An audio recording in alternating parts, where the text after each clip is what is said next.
that Biden put on there. A Supreme Court judge said, wait on in the chat box, if y'all are happy with all this stuff that Biden is doing, let me tell you guys something, because I want to get off of this topic, because I know this is a hot button topic for a lot of people. A lot of people got a lot of different opinions, and I'm going to say this again: do whatever you think is best for you. My opinion. Call Me Ali said, I'm in the military and they forced us to take it. They said take it or be dishonest. They would have just had to. And I've done stuff at that really didn't happen. Nobody ever took black men out of the home. Nobody ever took black men out of the home. But let's entertain it and say, hypothetically, somebody took black men out of the home. So black men are saying in the 60s, they were taken out of the home for welfare. So if we do 1960 and we do the math, that's 61 years ago.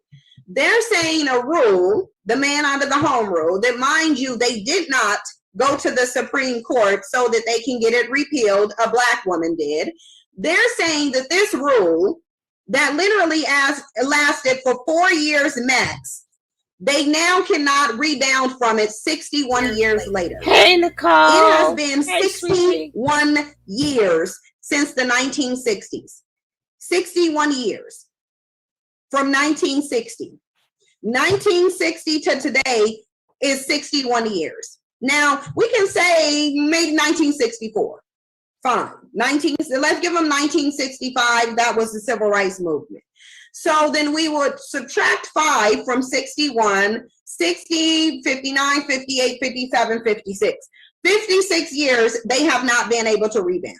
So since welfare took them out of the home at least 56 years ago, they somehow could not get back in it in 2021. And now their rate of absentee father is actually higher.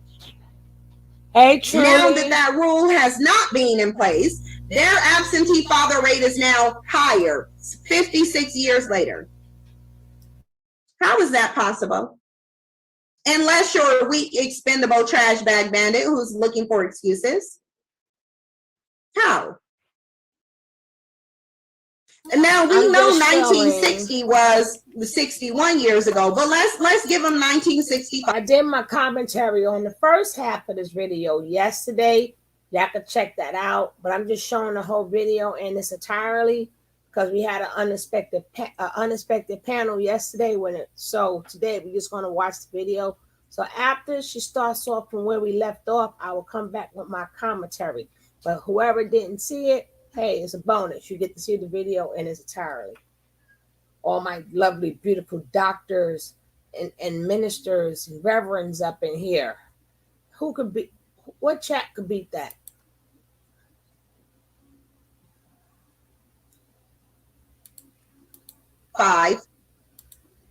No, let's give them 1968, because 1968 was when the man out of the home rule got repealed because a black woman, not a black man, because black men wanted to be in a home so much he never once went to the Supreme Court to get that one repealed. And since black women didn't want a man in the home, she went to the Supreme Court and got that rule tossed out, not a black man. So let's give them till 1968. We're almost in 2022, but sure, let's give them 1968. So 53 years.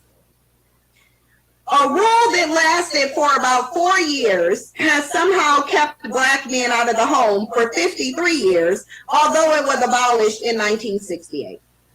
And they somehow have not been able to get back in the home for 53 years because of a rule that they're saying took place in 1968. Because we got to do 1968 because this was literally repealed.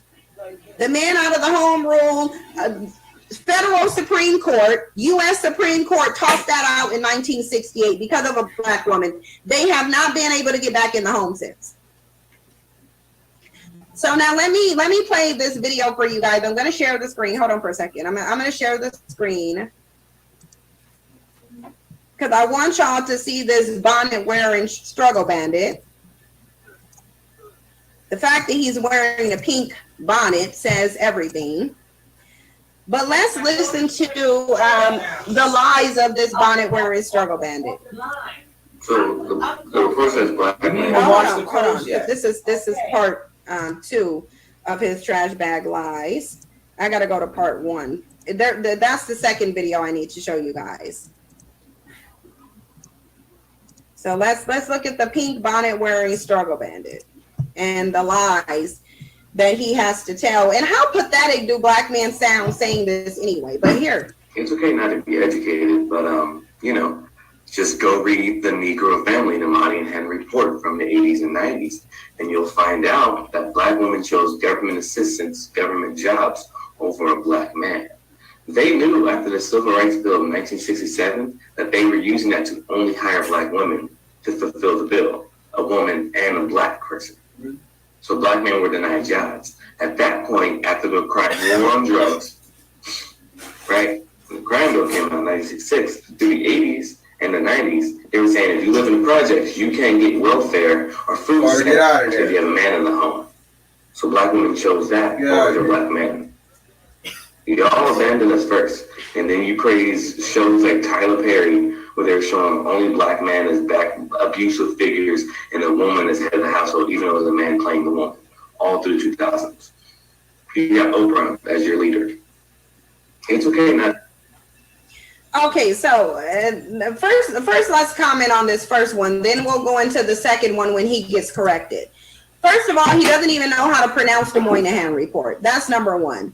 Number 2, the Moynihan report says literally the exact opposite of what he's saying. So let's share the screen again. This is the Moynihan report. The Moynihan report actually says black men deserting their children is what caused welfare.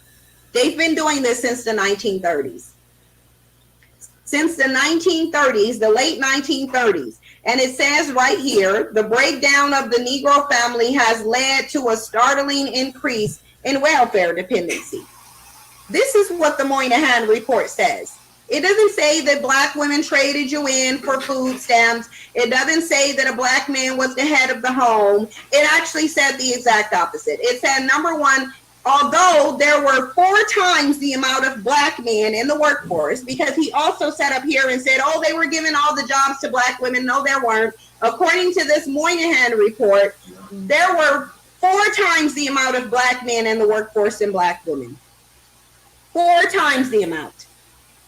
There were 4 times the amount of black women or black men who were given jobs over black women, according to this Moynihan report. We went over it in the previous videos. If you need to go look over those previous videos on the Moynihan report, go look at part 1 and part 2, and it talks about how there were 4 times the amount of black men in the workforce than black women. Nobody gave black women more jobs. Black men received more welfare when it was available, and they received more jobs. They received more help in the education system at school than black women. Black men were handed out these things. So they're trying to say, oh, well, somebody needs to abandon him. He needs to abandon that pink bonnet that he had on his head that nobody told him to get on here wearing. Sir, why are you on here wearing a pink bonnet? Not even able to pronounce the Moynihan report and spreading lies. I don't know where your comprehension is, but here it is in black and white and blue. It says the breakdown of the Negro family has led to a startling increase in welfare dependency. Nowhere on here does it says black women traded black men in for welfare. It just doesn't say that. There's nowhere in this part, there's just nowhere in here that it says that. It does not say that. I don't know why they're trying to make it say that. It doesn't say that. It says that you are deserting and walking out on your family because you couldn't provide for them. It just is what it is. Let's look at the second video of this delusion. And then we're going to read more of this because I want to read this little part right here. And then I'm going to go into the part about the youth, because the part about black youth is disturbing. But let's play this second video of his delusion, because he claims to have read the Moynihan report. Mind you, he's telling this woman to reference the Moynihan report, but he doesn't know what's in it. He does not know what is in the Moynihan report, although he's telling a woman that certain things are in it that's not in it. let's go into the next thing that he says when he gets corrected. When he gets corrected, this is then what he comes with, the struggle bandit logic. So now a black woman has come and corrected him. It says, actually, that report said the increase of assistance happened because black men were leaving their families to go off. We literally just read that part where it said divorce, separation, and desertion of black men is what led to the increase on being on welfare. It didn't say anybody took them out the home. So let's hear what the struggle bandit has to say now. So the report says black men were leaving the home, but since the 80s, the divorce rate in the black community have been filed by 80% of the women. So look, now he jumps into the 80s. So because she already dismantled his lie and said nobody took you out of the home, so now he did a 20-year jump. He jumped out of the 60s. He's not accounting for why black men were still leaving their home during the 60s, 70s, up through the 80s. And now he's talking about marriage. So now he jumps to divorce. Black men are leaving the home, even though the women are the one doing the majority of divorce filings. And see, he's conflating two ideas. Let me just play it for you guys, and then I'll play it again, because he's conflating two different things, because he doesn't have the comprehension. He's on the Tyrone spectrum. Hopefully Angela will be up here to give you the profile of the Tyrone spectrum. Understand that he's on it from the pink bonnet to his sugary pooched out DSL lips. He's on the Tyrone spectrum. I don't make no goddamn sense if I'm honest with you. Let's go. So the report says black men were leaving the home, but since the 80s, the divorce rate in the black community have been filed by 80% of the women. But black men are leaving the home, even though the women are the one doing the majority of divorce filings. I don't know. That don't make goddamn sense if I'm honest with you. I'm just confused. He is confused because he's on the spectrum. When y'all are the black women are the ones that have multiple kids, but multiple black men, who are roughly 15 to 20% of the black man population, because 51% of black men are single and have no kids, and 30% are married. I don't know. See, this is the false narrative that the Kitten and Hills is telling them that 51% of black men are single and childless. That is not true. 51% of black males between the ages of 18 and 24. So they're talking about a certain population of black men.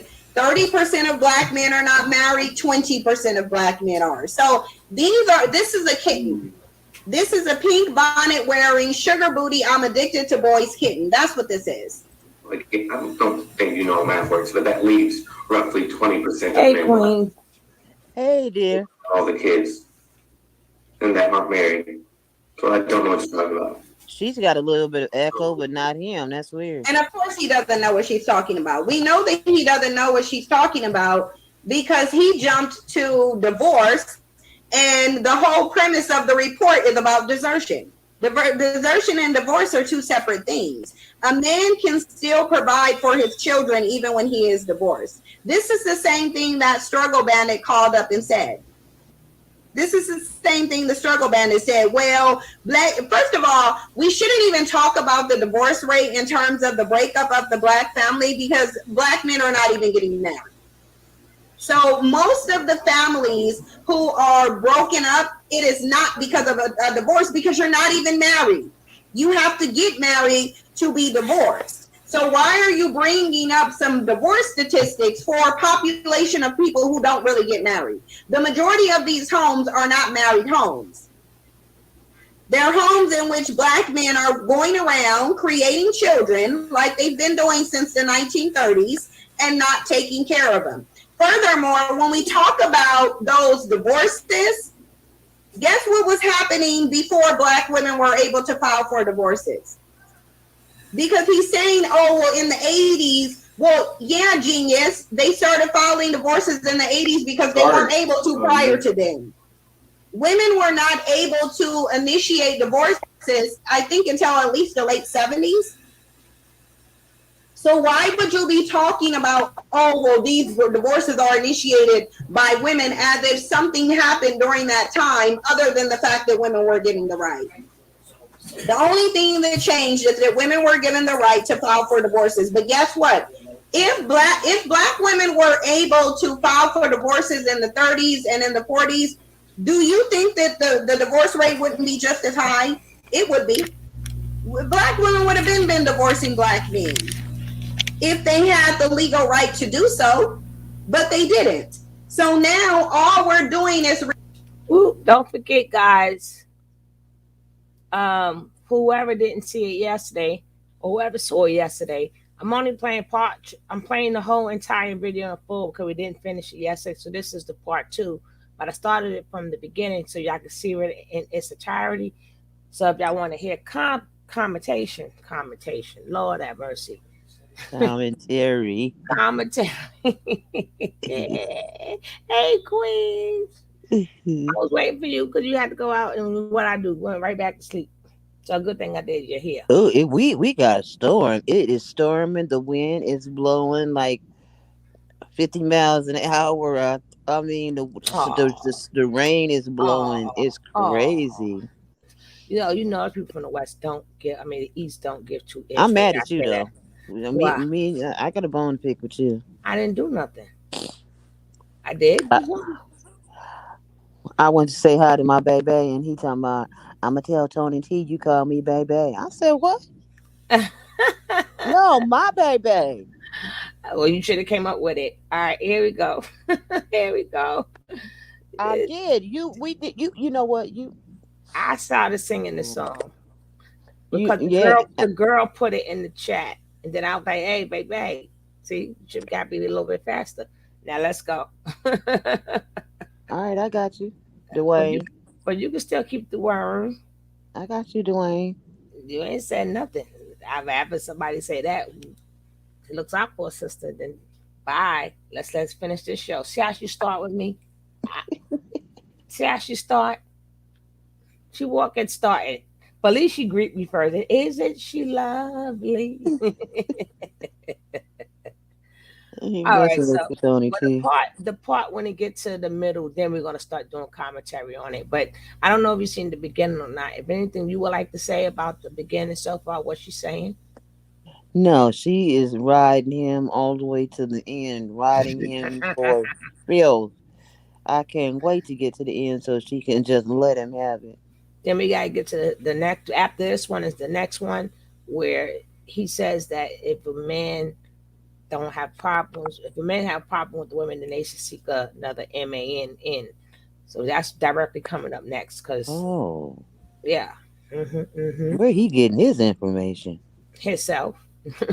All right, let's go. Cause we've seen this already, so we can let this go smooth until you get to the part to when we stopped.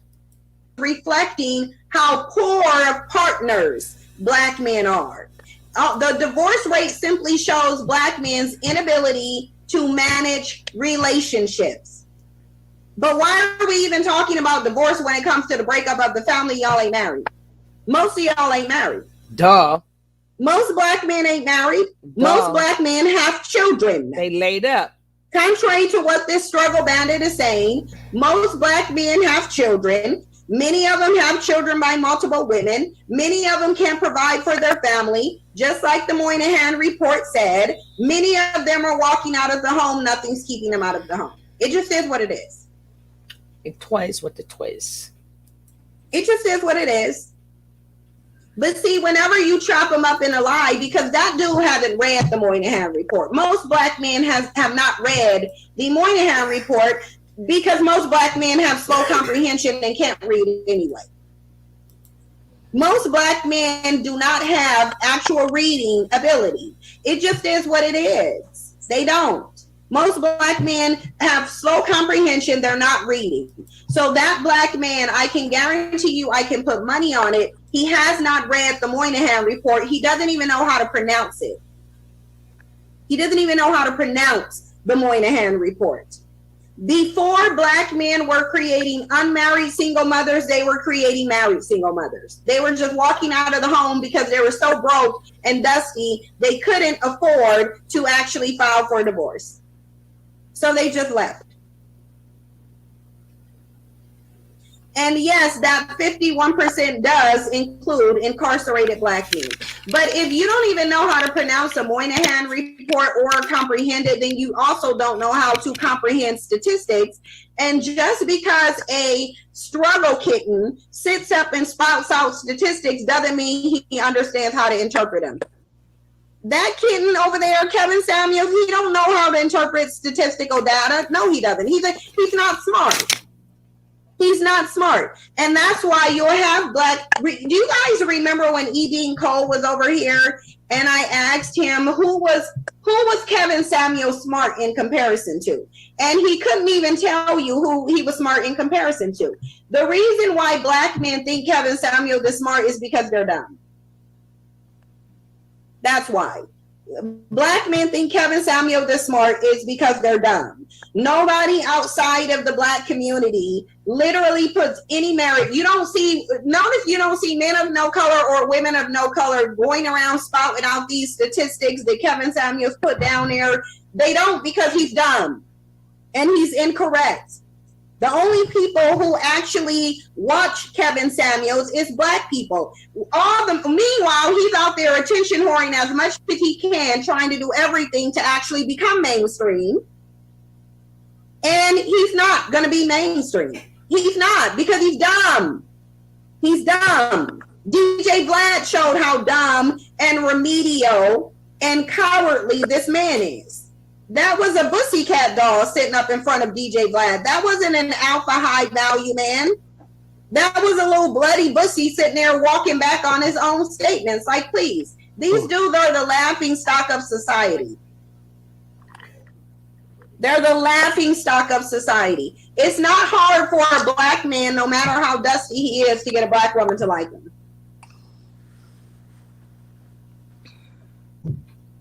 Kevin Samuels getting some black women to like him. Who's surprised by that? Ain't nobody surprised by that. I'm certainly not surprised. The only people who really like black men are black women. Newsflash. Nobody else cares about or values black men except black women. If black men disappear right now, nobody would care except for black women. Nobody. They would simply replace black men with their biracial children, which is what they're doing now. They would simply take black men's biracial male children and make him the new face of black men and capitalize off of him like they're doing off of Drake, and nobody else would care except black women. The only people who would miss black men are black women. Nobody else. And that's why doing Jim Crow, when they were being strung up from trees, nobody cared. They simply sat around, they celebrated it, they laughed, they kikied, they threw events. Nobody cared except black women. Nobody cares about black men but black women. It just is what it is.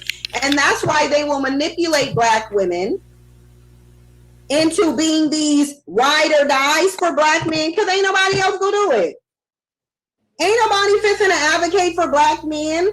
Ain't nobody about to sit up and go like stand on no front line for black men. Don't nobody care except black women. Nobody cares about black men but black women. It just is what it is. And that's why they're trying to keep black women caring, because once black women stop caring, nobody will care about them. Nobody's even going to want them sexually once black women don't. Beige Negress 2 said, "Seeing you look great in your glasses. Beautiful. Don't be afraid you look bad in glasses." Well, thank you. These are just my light filtering glasses.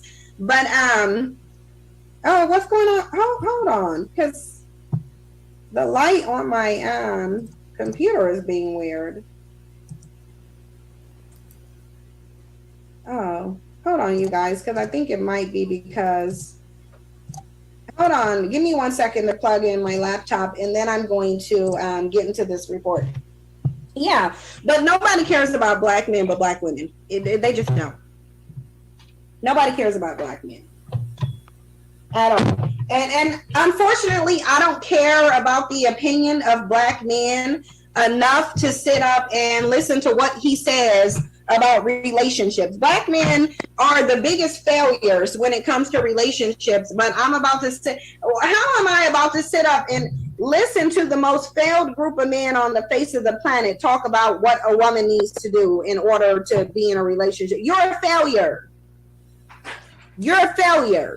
You don't know what a good woman is, a good feminine woman is, unless she's attached to a white man. What are you talking about? You can't even create the women that you like as a Black man. You're that much of a failure. Need I constantly remind you that you're looking towards the very man that you're saying is oppressing you to create feminine, submissive women for you? You're a joke. You're just a joke. Nobody takes you seriously. No one takes you seriously.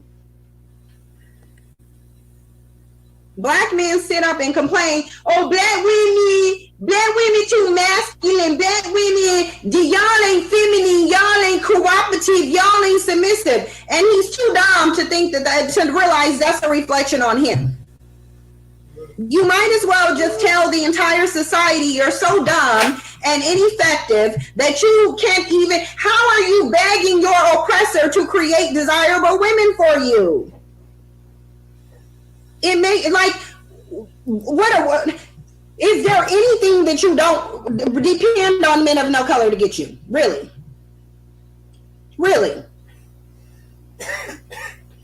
Is there anything that Black men do not depend on men of no color to provide him? And all he's going to do with his so-called preferences and submissive women and these cooperative women, they may be that. Who knows? I don't date women of no color. They may be submissive and cooperative, but I know they're getting the same Black man. I do know that they're getting the same Black man despite being submissive, despite being feminine, despite being cooperative. The only thing that Black men are doing is dragging these women down into the dust that he's in. That's all they're doing. And that's why they're all over social media, specifically TikTok, complaining about getting the same Black men. That's all. The reason why they're complaining about getting the same Black men. I've yet to see a woman of no color come out and say, oh, well, Black women, you lied so much. Black men are the best maids. The problem is y'all. Put a one in the chat box if you ever heard a woman of no color come out and say that. Hey, mother, that Black women were lying, that Black men are good maids, that Black men take care of their family, that Black men don't create single mothers. Hey, Put a one mother in the love. chat box if you've ever seen a woman of no color say that. And if you have seen it, send me the link to the video so we can listen to it. I've never seen it. The only thing I've seen is women of no color sitting up on TikTok crying, complaining because they got the same Black men. Okay, so send me the videos. I am Koa, Black Sun. If y'all are putting a one in the chat box, send me the video. Send me the video. For the people who are putting the one in the chat box, send me the video of a woman of no color that you saw who is sitting up saying that Black women are wrong and that Black men are good fathers. Put it in the chat box. It's sad, but them videos do exist. Them videos do exist. As a matter of fact, people made their channels with men, but the problem was the ones that I've seen is not American men. It's like men from different parts of the country, but they are still melanated men. But it hasn't been no American men. But there are channels that exist, and there are big, huge channels of mixed races that's together. That channels they're bigger than smaller channels, just because but it's a lot of them with the Black girls with the Chinese men. Well, I'd be like, whoa, that's the new flavor now, Chinese men. I'm like, I would never try that secret, that Asian secret. I am sorry. No, ma'am.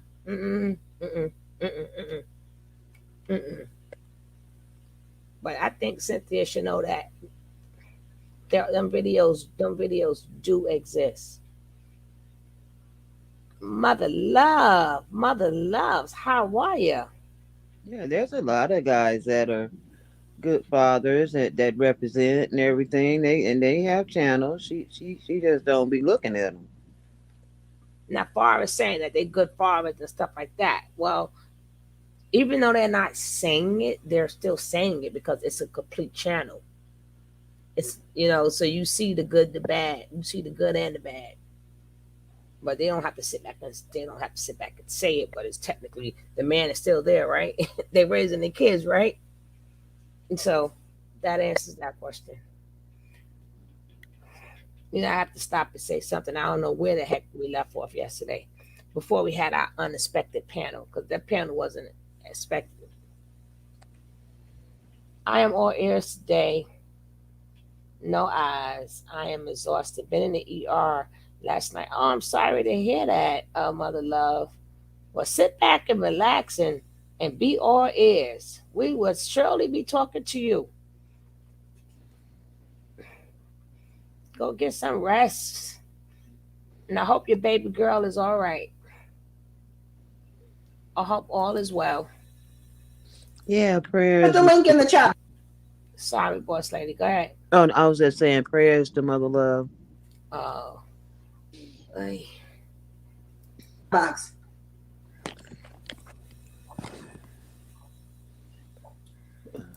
I'm going to take it that the people who are putting one are trolls, and I'm going to start blocking y'all. This is how I'm going to weed out the dusty trolls. Because if you putting the one in the chat box and you ain't dropping no link, I'm about to block you. I'm going to block you. Send me the video. If you're putting one in the chat box, send me the video of the woman of no color or any non-black woman saying that black women are lying, that black men are good fathers and protectors and providers, and how they send it to me. Princess Z said non-black community, they're seeing what's going on. I was on Clubhouse and a black woman in her 60s stated that welfare did not take men out of the home. She stated a lot of them willingly left. Black women had to turn to welfare for help. Oh, we know that because this Moynihan report that they keep throwing around, it says the same thing. Okay, well, look, Aaron Burks, you know what? If you got to wait for somebody to block you to get you out of a space that you shouldn't be in, then that just speaks to your lack of intellect. Nobody should have to block you. If you don't want to be here, you should just go. Black Velvet said if black men vanished, the black femicide would drastically decrease and black girls would have higher self-esteem and acknowledge our self-worth. And nobody would care if black men disappeared. Let's just be completely honest. And look, for the triggered struggle bandits in the chat box, let's do this. What is one thing that black men provide that would be missed if he disappeared? Well, if you disappeared today, what is the one thing the world would miss when you left? I'm thinking. Couture Love said those 5 black males Hillary called super predators admitted that they would literally go out in gangs attacking people at night. They needed to be arrested. Black men have done a good job of proving that they're super predators, and so they will tell you. Oh, hey, Taz. I'm still waiting for these struggle bandits to tell me that if they disappear tomorrow, what would the world miss? Except black women. Black women don't count. But what would you be missed for? Oh, okay. Cool. And what wouldn't we be able to, what wouldn't we be able to replace? No, we already covered basketball. They will use black men's biracial males to replace him in sports. They're already trying to do that now. Yep, exactly. It's not even sports. There's enough biracial males who have black fathers who are taking those places. No, they ain't. Not even hip hop. Nope. I don't know if y'all been paying attention to hip hop, but a lot of these white boys, they sound just like these black dudes. Yes, ma'am. Let's not get on G-Eazy. Let's not get on the white dude who sings the Baddie soundtrack who sounds like a black man. Let's not mention Jack Harlow, who also sounds like a black man. Hip hop wouldn't even need you. White boy, they're co-opting hip hop, so they don't even need you for that. Nope, exactly. Drake is the biggest rapper. Right now, Drake is the most popular rapper right now, a biracial man. You don't need black men. You can replace them with their biracial children. Anything that black men can do, their biracial males can do. Yep.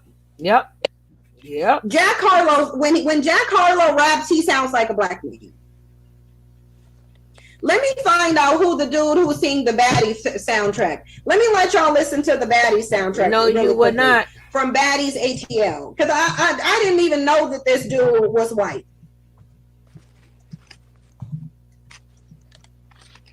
But I'm going to let y'all hear a piece of it. She produced this for this man of no color. So, yeah, no, nobody needs you for nothing, black man. Sorry. You can get off your high horse. Yeah, but they will have to also see when we speak, this is what they do to manipulate or try to manipulate us. We speak of them as a whole, right? Being that they speak of us as a whole. But they make sure they break themselves up into categories. So they can, this is what I was trying to say, so they can scapegoat, so they won't look like they are Dusty or Pookie or Ray Ray. I know what I'm saying. And people are going to go with what they know.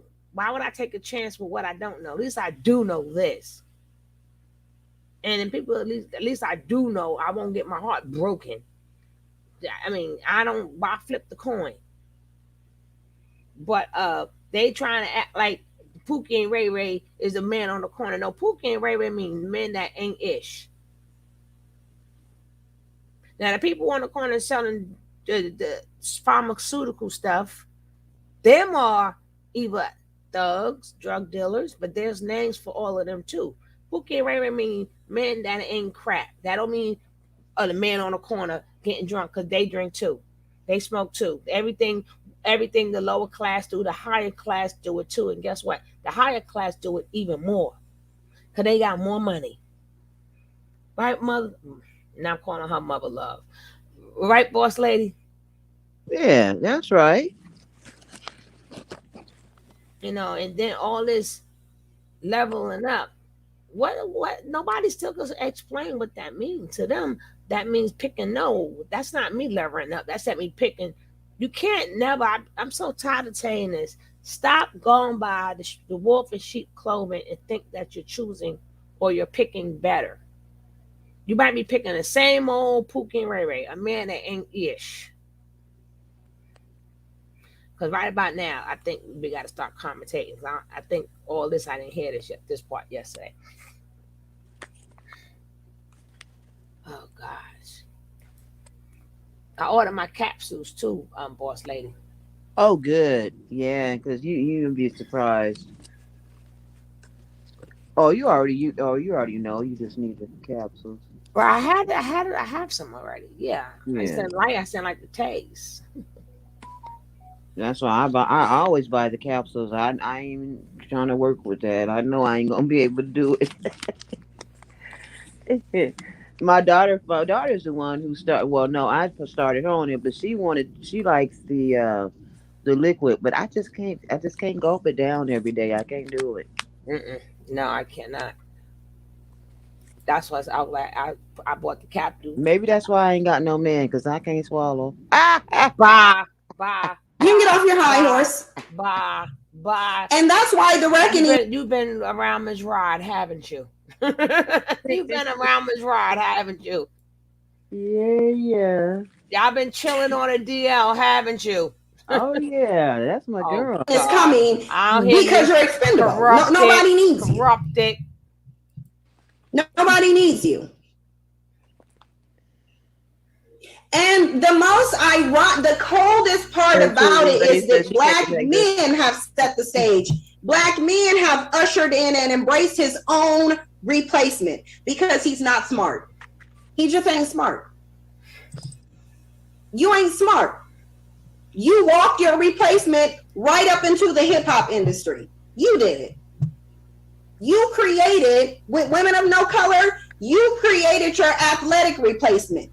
You didn't think that you were doing it because you're not smart, because you lack foresight, just like P.W. Botha said. Let's look at what P.W. Botha said about black men not having any foresight. Let me find it really quickly and then I'm going to get into it. Because literally every single thing that they predicted about black men, it was true. It was true. Because he's dumb.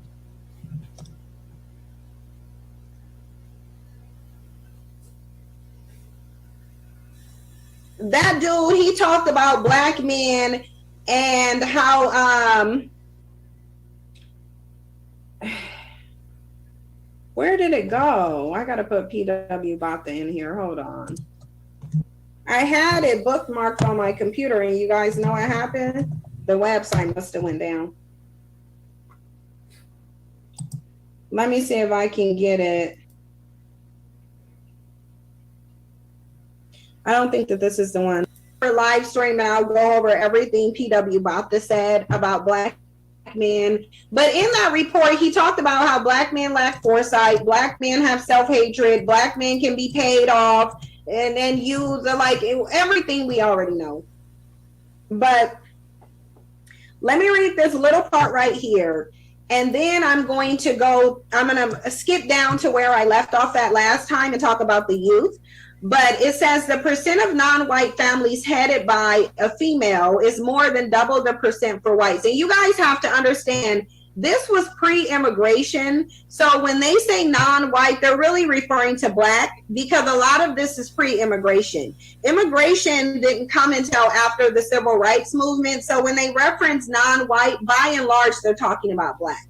But anyway, fatherless non-white families increased by a sixth between 1950 and 1960, but held constant for white families. It has been estimated that only a minority of Negro children reach the age of 18, having lived all their life with both of their parents. Wow. Once again, this measure of family disorganization is found to be diminishing among white families and increasing among Negro families. So basically, his degeneracy had been increasing. The breakdown of— Now, I would like to say, like I said yesterday, white men was doing it first. White men was leaving their kids first. And then we started to leave our family. And they started getting back with their family. Now, it may not have been a loving family. It could have been just as abusive. It could have been even worse. Hey, they are...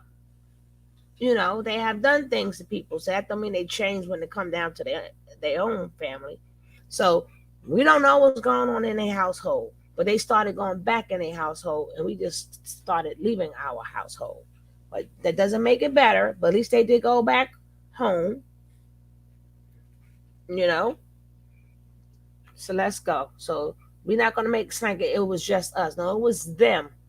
And then we caught up, and then we surpassed them, and we still way past them.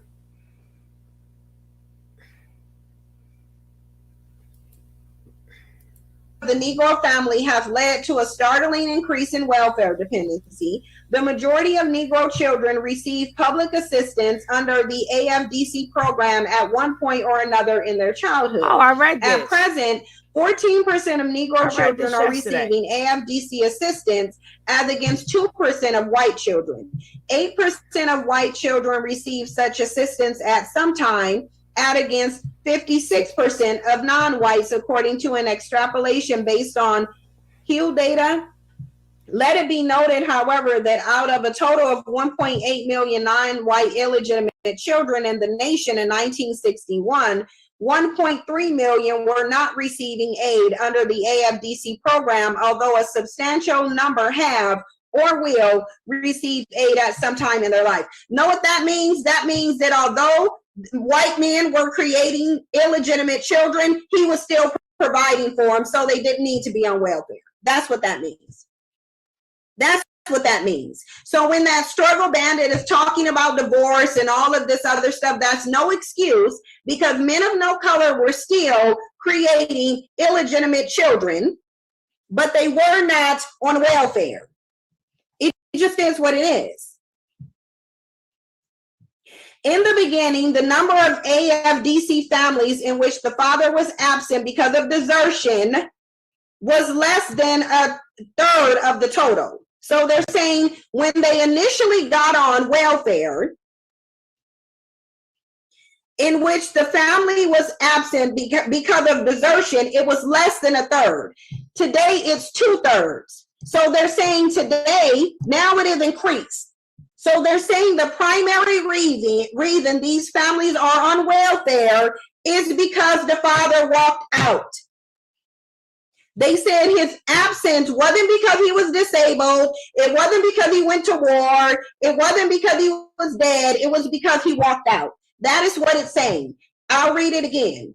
In the beginning, the number of AFDC families in which the father was absent because of desertion was less than a third of the total. Today, it is 2/3. HEW estimates that between 2/3 and 3/4 of the 50% increase from 1948, this is 1948 to 1955, in the number of absent father families receiving ADC may be explained by an increase in broken homes in the population.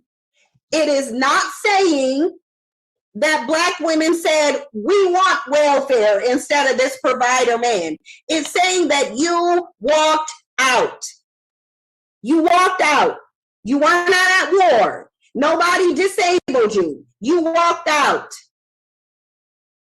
A 1960 study of aid to dependent children in Cook County, Illinois stated the typical ADC mother in Cook County was married and had children by her husband, married single mothers who deserted. His whereabouts are unknown, and he does not contribute to the support of his children. So that struggle bandit talking about marriage, oh, if you guys just get married, nah, bruh, a Black man will make you a married single mother. That is what this is. A 1960 study of aid to dependent children, the typical, when they say the typical, this is the most common scenario. Most of the situations, most of them, they're saying most of the women, the Black women who are on welfare, the typical ADC mother in Cook County was married and had children by her husband. She did not have illegitimate children. She was married. Her husband deserted her. His whereabouts are unknown, and he does not contribute to the support of his children. They might as well have typed in here, she was a married single mother. They might as well have just put in here, the typical ADC mother in Cook County was a married single mother. Her husband left, period. She is not free to remarry because she can't initiate a divorce. She can't get divorced because women don't have that right. So she's not free to remarry and has had an illegitimate child since her children left. Almost 90% of the ADC families are Negro. So 90% of the Black women who were on ADC in Chicago were married single mothers.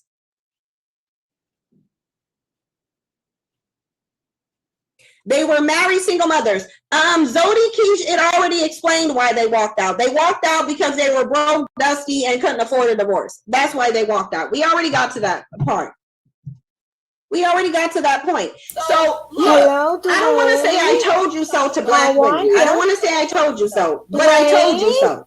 I told you that if you get married, it is not going to stop you from being a single mother. I know that this is your badge of honor. I know this is what Black men told you is going to make you have some worth. I know they run around and tell you, oh, if you got married, marry before you carry, no ready, no room.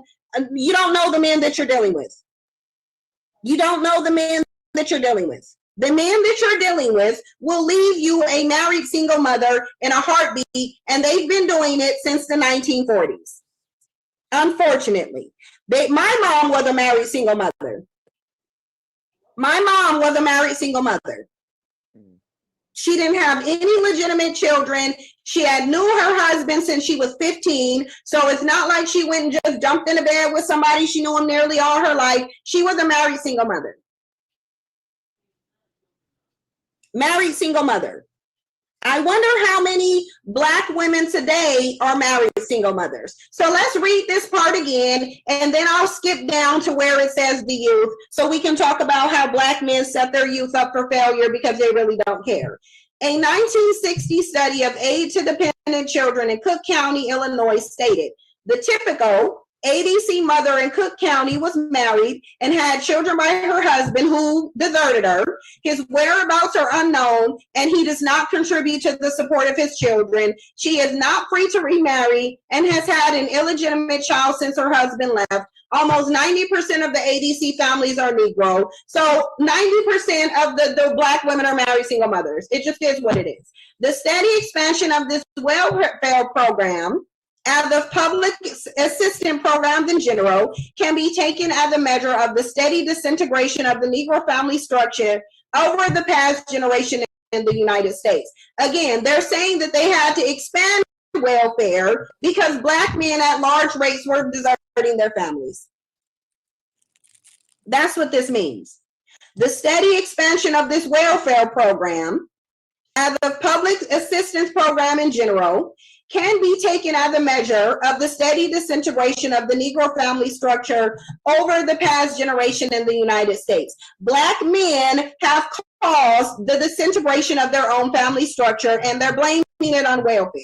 That's what they're doing. Now, let me go down here to talk about the youth, because we already went over all this that I'm skipping over. We already went over it. That's why I'm skipping over it. We already read this. And if you want to see what we talked about with this, go look at part 1 and part 2, because we already read over this. Now, hopefully we won't have any struggle bandits coming into my chat box talking about welfare took them out of the home. Hopefully Black women will stop coming into my chat box talking about no wedding, no womb, and marry before you marry. Hopefully Black women will know that if you marry a black man, you can end up as a married single mother, because this is just what they do. They've been doing it for a very long time. Let's see, 1940s. Let me tell y'all how long Black men have been creating married single mothers. Let's do 2021, and you subtract that from the year that they're talking about it here. So 2021, 1945, because that's what they mentioned. Black men have been creating married single mothers for 76 years at least. For at least 76 years, Black men have been creating married single mothers. Do not come into my comment section, Black women, telling me anything about marry before you carry, no wedding, no womb. Don't come in here talking to me about that unless you're talking about different groups of men. Unless you're talking about a non-Black man, don't come in here talking about marriage. It won't stop you from being a single mother. Now let's talk about the failure of youth, because Black men have been creating married single mothers for 76 years at least. At least. Now, I know that Black men have lied to you. I know that Black men have told you that the reason that Black women are single mothers is because they're not married.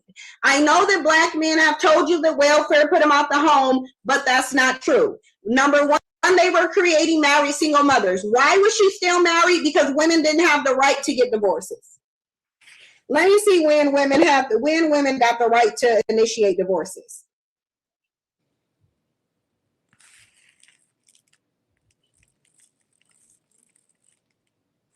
Because women weren't able to file divorces.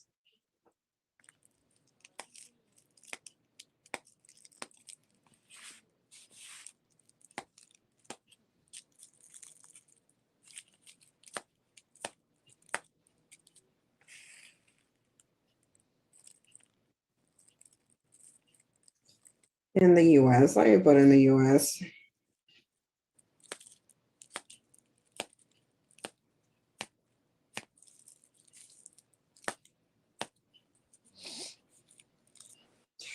So I'm gonna have to do some research, because the time that they're saying women got rights, Black women were on the plantation and property doesn't have rights. So I would have to make this specific to Black women, because it's talking about 1857, but I think we were on a plantation still.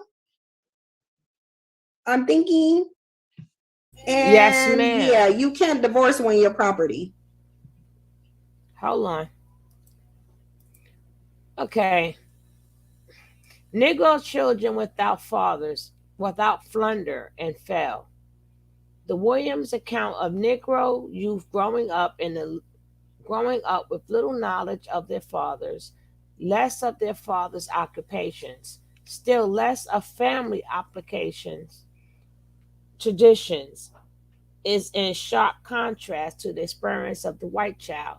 The white family, despite many variants, remains a powerful agency not only for transmitting property from one generation to the next, well, you know who the property was, but also for transmitting no less valuable contract with the world of education and work in an earlier age. The carpenters, the rainwrights, the weavers, the mercers, the farmers, the Smiths acquired their names as well as their trades from their fathers and their grandfathers. Exactly. These fathers, these from then on, leave their kids nothing. And I'm tired of saying the same thing over and over and over.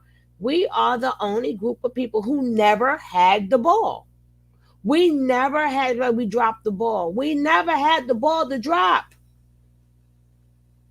The people that I don't believe in nepotism. I'm like, I do. And look at this. You pass it down. And then it says, children still today learn the patterns of work from their fathers. These kids don't learn nothing. They don't even learn nothing from their dad, the poor black kids, even though they may have no longer go into the same job. White children without fathers at least perceive all about them, the patterns of men working. Negro children without father flunder and fell. Well, there you have it. There you have it. So it's been over 60 years. And they didn't pick that part out, but they could sure enough pick out the part that we made them leave the home that didn't belong to them. We made them leave a home that it was never theirs, but we made them leave it. Like, how was that possible? Boss lady, what you got to say? We got to say something. I was gonna say, that's in a nutshell. They need to come up with a new excuse. Come up with a new one. Because Mm-hmm. even if that's the case, why are you still using that for excuse? Why are men not trying to come together and figure out why they can't be in the house with their kids? And besides getting together, talking about, oh, that be crazy. Oh, my BM. Oh, that be tripping. Uh, stop whining. Mm-hmm. Be a man and stand up to that B and go take care of your kids. Every time they say children without fathers, they could say that and they go right past that. But let me let her finish playing because I got my tea. Wait, I gotta get my tea. Oh, but this is saying 1969. Yeah, this is saying No, I get the 1969, tea. Just start taking your clothes where off. they could get divorced in And it's getting later. 1969. And it's getting later, and you gotta Yeah, so it's saying in 1969. So obviously in the 1940s or the early 1960s, of course, these women that they're referring to who weren't divorced, they weren't able to get a divorce. They weren't able to get divorces. Yeah, women were not allowed to. I know. We just looked it up. It said 1969. No, Kristen, I'm looking at it right now. It says 1969 for the U.S. Women were able to initiate divorces. But anyway, this says the failure of the youth. William's account of Negro youth growing up with little knowledge of their fathers, again, less their father's occupation, still less of family occupational traditions, is in sharp contrast to the experience of the white child. So they did a study around this time. They did a survey, and they asked the youth, the black youth, did they know their father's occupation and their grandfather's occupation? And none of them knew what their father did, and they didn't know what their grandfather did. So this dust is multi-generational. It is multi-generational dust. Multi-generational dust. And so if these youth didn't even know what job their dad had, that right there tells you, even though, again, there were 4 times the amount of black men who were in the workforce than black women. Don't let them tell you that they were giving these jobs to black women. They were not. They were not. They were not giving more jobs to black women. They were giving more jobs to black men. For every 4, there was 1 black woman in the workplace for every 4 black men. 1 black woman to every 4 black men in the workforce. There were more black men given jobs than black women. They are lying. Nobody gave more jobs to black women. No, they didn't. They gave more of them to black men. It says Williams' account of Negro youth growing up with little knowledge of their fathers, less of their father's occupation, still less of the family occupational traditions, is in sharp contrast to the experience of the white child. The white family, despite many variants, remains a powerful agency not only for transmitting property from one generation to the next. So they're telling you white children had generational wealth. They had generational wealth, but also for transmitting no less valuable contracts with the world of education and work. In an earlier age, the carpenters, wainwrights, weavers, mercers, farmers, we know these are white, smiths, acquired their names as well as their trades from their fathers and grandfathers. Children today still learn the pattern of work from their fathers, even though they may no longer go into the same job. White children without fathers at least perceive all about them the pattern of men working. So they're saying even when white children do not have their fathers, they still know about the pattern of men working. Because somebody within their generation is going to pass down to them the knowledge that men have to work. That is not passed down to black men because the men weren't working. That is why black men, the pattern of 50-50 have been passed down to black men. Not providing. 50-50. Negro children without fathers flounder and fail. Not always, to be sure. The Negro community produced its share, very possibly more than its share, of young people who have that something extra that carries them over the worst obstacles. But such persons are always a minority. That's still true today. That is still true today. The minority of black people are the ones who are excelling, who are thriving, and generally you go see them being black women, not black men. Because black men just don't want to do anything. I'm still confused as to why they said that the Moynihan report was in their favor. It says the common run of young people in a group facing serious obstacles to succeed do not succeed. A prime index of the disadvantage of Negro youth in the United States is their consistently poor performance on the mental tests that are a standard means of measuring ability and performance in present generation. This means the IQ test. They're talking about the IQ test. They're saying a prime index of disadvantage of Negro youth in the United States is their poor performance on IQ tests. They might as well just say that, but they don't want to seem racist. They're saying that they have low IQs. There is absolutely no question of any genetic differential. Intelligence potential is distributed among Negro infants in the same proportion as among Icelanders or Chinese or any other group. So they're basically saying their poor performance on IQ tests is not because of their genetics. They're saying it's not because of their genetics. I want to read this again. There is absolutely no question of any genetic differential. Intelligence potential is distributed among Negro infants in the same proportion as among Icelanders or Chinese or any other group. American society, however, impairs the Negro potential. The statement of the Haryu report that there is no basic disagreement over the fact that Central Harlem students are performing poorly in school 39 may be taken as true of Negro slum children throughout the United States. So they're saying that your dumbness is environmental. It's environmental. In this Moynihan report, he's saying you have the same intellectual distribution as any other group of person. It is not because of your genetics, is basically what it's saying. Eighth grade children in central Harlem have a median IQ of 87.7. This is the males. This is the males, and they haven't increased this IQ of 87.7, which means that perhaps a third of the children are scoring at levels perilously near to those of retardation. This now he's not saying this, but this was not the case during segregation. This wasn't the case during segregation. IQ declines in the first decade of life, rising only slightly thereafter.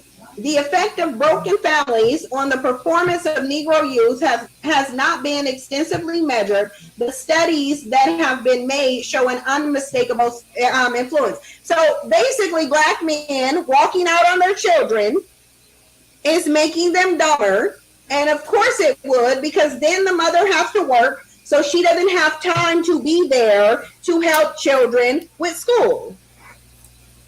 This is what black men are doing. Martin Deutsch and Berth Brown, investigating intelligence tests differences between Negro and white first and fifth graders of different social classes, found that there is a direct relationship between social class and IQ. Of course. And the reason being is because if you are in a higher social class, you have the money to pay for tutoring, to put your child in learning. What you guys say about that, boss lady? You know we gotta say something. Girl, Because I these sort of kind men of missed it. not, I sort oh, of kind of missed it. So it's on you.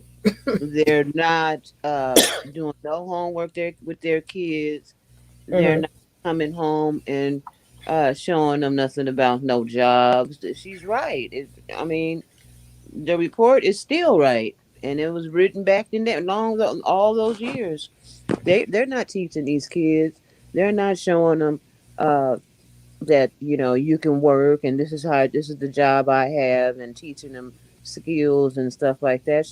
It's the report is still right. Mm. Mm-mm-mm. It's like they wrote it yesterday. Mm-mm-mm. Same ish, different. Different day. Okay, there are plenty of black men who are taking care of their wives and children. I know you know that we know that, Rodney. This is talking about if you got to go back to 1950, what, 54 or 64 when they wrote this. Rodney needs to rewind the tape and You not go back and and tell them that. making a statement. You don't you just coming in on one low part. No, but either way, he's correct. But he needs to go back and tell them that because they said this is containing a 1954 or 64 or 65. So This is from the 30s to the 60s. now, So and then but it's so many less black men who are taking care of their kids. The men who take care of their wives and children are being flushed out, if you know what I mean. It's like for every like one black man that's taking care of his family, it's 10 black men who's not. So you don't really get to see them. But weed is not supposed to praise you guys. Y'all supposed to be taking care of your wife and your kids. You don't get no you don't it's like you don't get nothing for taking care of your wife and kids, and you don't get nothing for being a mother and a wife to your husband and taking care of your kids. These are things you're supposed to do. These are the things you're supposed to do. You don't get no kudos. She should be. I can't be glad you do that. She has to. That's your lifeline. You chose the woman that's your lifeline, and what you want your lifeline to know. Wait, not plenty of men. Rodney, are you? Are you taking care of your wife and kids? It's a question. You didn't say the word I. I want to hear the word I take care of my wife and children. Not plenty of men. And don't say I'm including myself. I don't care. I want to know. Only care about you now. yeah, because you can't speak for all men, and plenty of men. Who is that include you? Does that includes your brothers, uncles? Uh, what are you saying? Is that your friends? Is that your college friends? I mean, what men are you including? Or was that just to run in and run out? You know how that go. learning centers, and increase their IQ. So, of course, if you have a broken family, the man isn't working, you're impoverished, you got a million kids because he's running around spreading community poverty dick all over the place, you can afford to get your child tutors. Therefore, you can afford to increase their test scores. As one rises, so does the other, but more for whites than Negroes. This is surely a result of housing segregation referred to earlier, which makes it difficult for Negro class families to escape the slums. The author explains that it is much more difficult for Negroes to attain identical middle or upper middle class status with whites, and the social class gradations are less marked for Negroes because Negro life in a caste society is considerably more homogenous than in life for the majority group. But we already know this. We already know that. Systemic oppression that Black men put you in prevents you from rising to the level of people of no color. We already know that. Therefore, the authors look for background variables other than social class, which might explain the difference.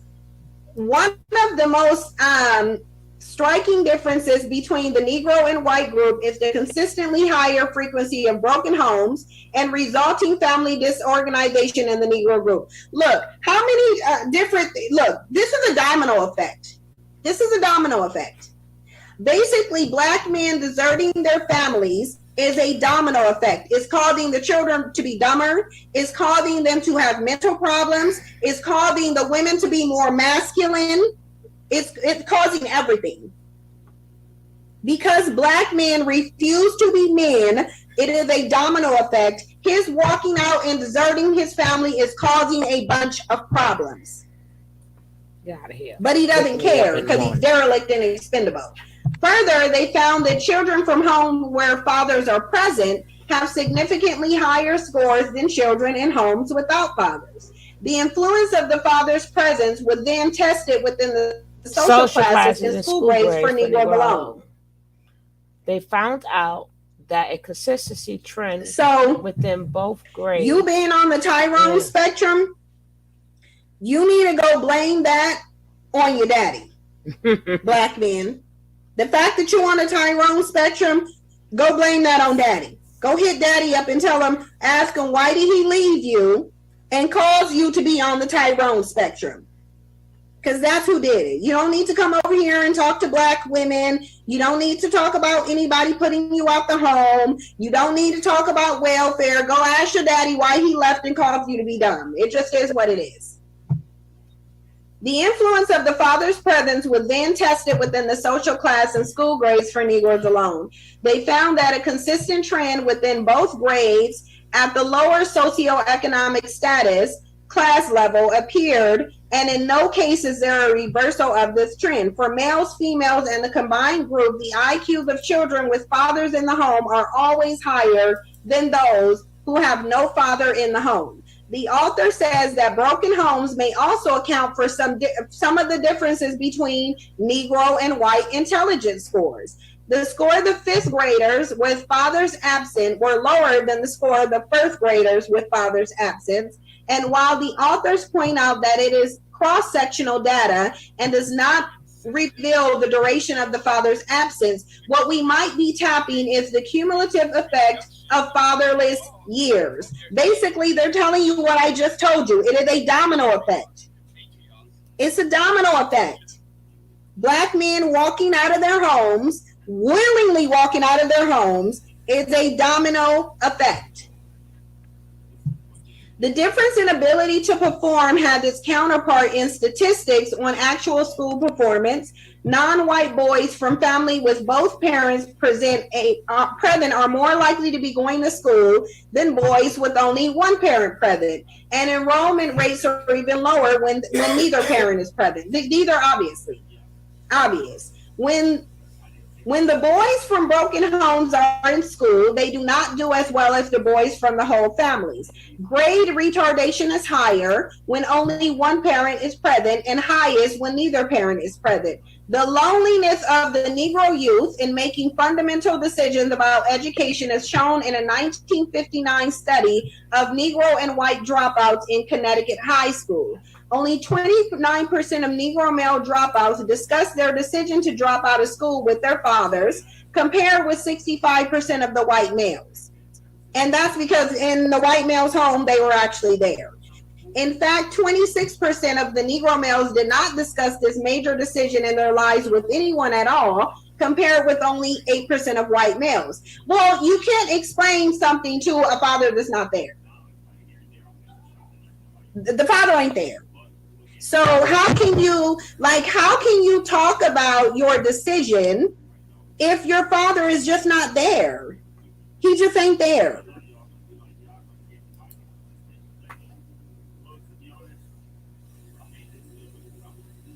Hold on, you guys. I'm on here.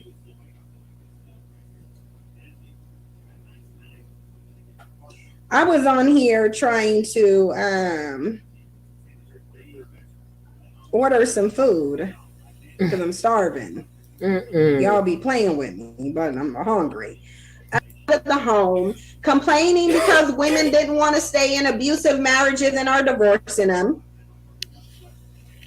This is a problem. This is a problem.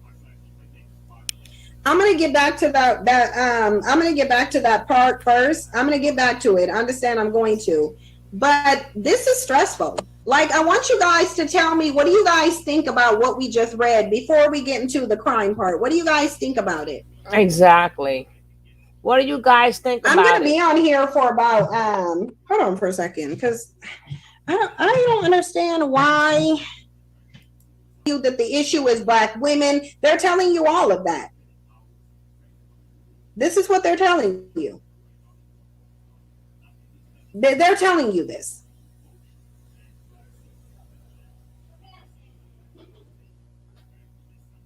And it's a problem. And I really do feel like we really do, as black women, we need to like, I really wish other black female content creators will go over this Moynihan report. I know that Nyla is going to.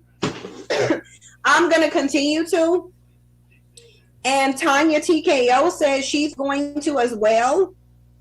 And I really feel like we need to do this. I really do. Hey, they made up, really boss lady. We definitely need to do this. We need to go over this. Boss lady.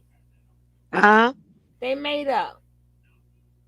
Time TKO them made up. I'm so happy. I gotta show you, boy, when you real, people do go through they go through stuff, but when you real, you don't just well, this too much for me, and nobody gonna say this, and nobody, no, you real, you just laugh it off and joke it off, and like if I say something, you'll hit me back later off with something smart, or I hit you back, and we keep it moving. That's real. So if anybody so TKO and Tanya. Yeah, because Tanya said she's going to be covering this too. But we already covering it too. But I started off yesterday from the book, which a man was speaking upon the stuff and how when they really wanted to stick it to us, that's when they started letting in all the people from the different races to make. So you know how we used to always say, like, black people who complain they don't want to do their jobs no more, so they brought in other races. Hey, shit, I'll do it. So every which way we turned around, they infiltrated us. But I don't need, whoever watches the first video will see that. So this one we didn't play in entirely, so I want them to just, I didn't want to start off where I left. Then I want to go into that little girl and what her sister said, the one who took herself off this earth. I want to go, and she come to find out she have a twin sister, and then her sister had some, just a little post her sister had to say, and I would like to just stop, and then I got to go into the next thing.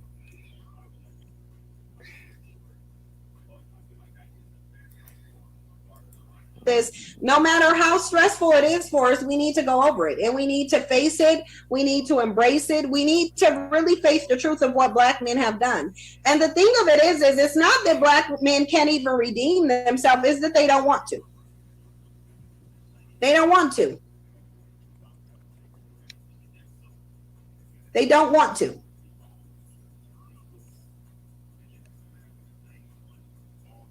What Black men want to do is sit up and try to convince people that reality is not reality. Duh. That's what Black men want to do. Duh.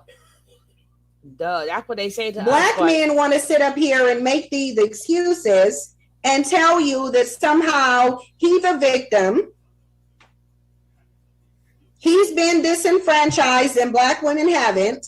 Black women aligned herself with systemic white supremacy and decided to basically essentially exchange a good, loving, providing Black man for a book of food stamps. This is what they'll tell you. And the question is why? Why would Black men tell Black women this? Does this alone not tell you that Black men don't care nothing about you?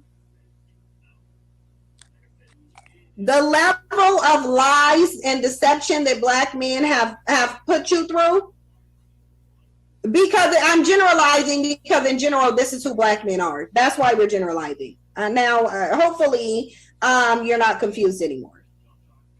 Hopefully, you're not confused anymore. We're generalizing because this applies to the majority of Black men. That's why. This is why. Black men have severely dropped the ball and they don't want to pick it back up. And because of their disdain for Black women, which you have to have a level of disdain for Black women, you have to. And we know you have to because you keep lying. And if you really cared about Black women, even if you weren't going to tell the truth, even if you weren't going to tell the truth, you wouldn't sit up there and lie. You wouldn't try to convince the women that you abandoned, you deserted, that you failed, that it is on her. And this is how we know the DSM-5, what we read about Black men potentially being narcissists with antisocial personality disorder, we know that's true. Because it essentially says that he cares more about creating this false illusion of who he is as a man than he cares about his community. He would rather the whole world see Black women as these masculine, traitorous, non-submissive, non-feminine, non-cooperative women. He would prefer that the world sees you as that rather than to take accountability for what he's done and corrected. He would prefer that the world hates you than for him to take accountability for what he does. And if we weren't sitting up here reading this Moynihan report, you can best believe they would be in the comment section and they would be talking about the Moynihan report said that they were taken off the home. That's what they would be doing. That's what they would be doing. Because they don't care. They don't care about the community. They don't care about Black women. If they cared about Black women and Black children, they wouldn't have been deserting the children and making you married single mothers for at least 70 years. They wouldn't be doing that. You can literally look at the Moynihan report and go over what it's saying, and you can compare it to what's happening in 2021.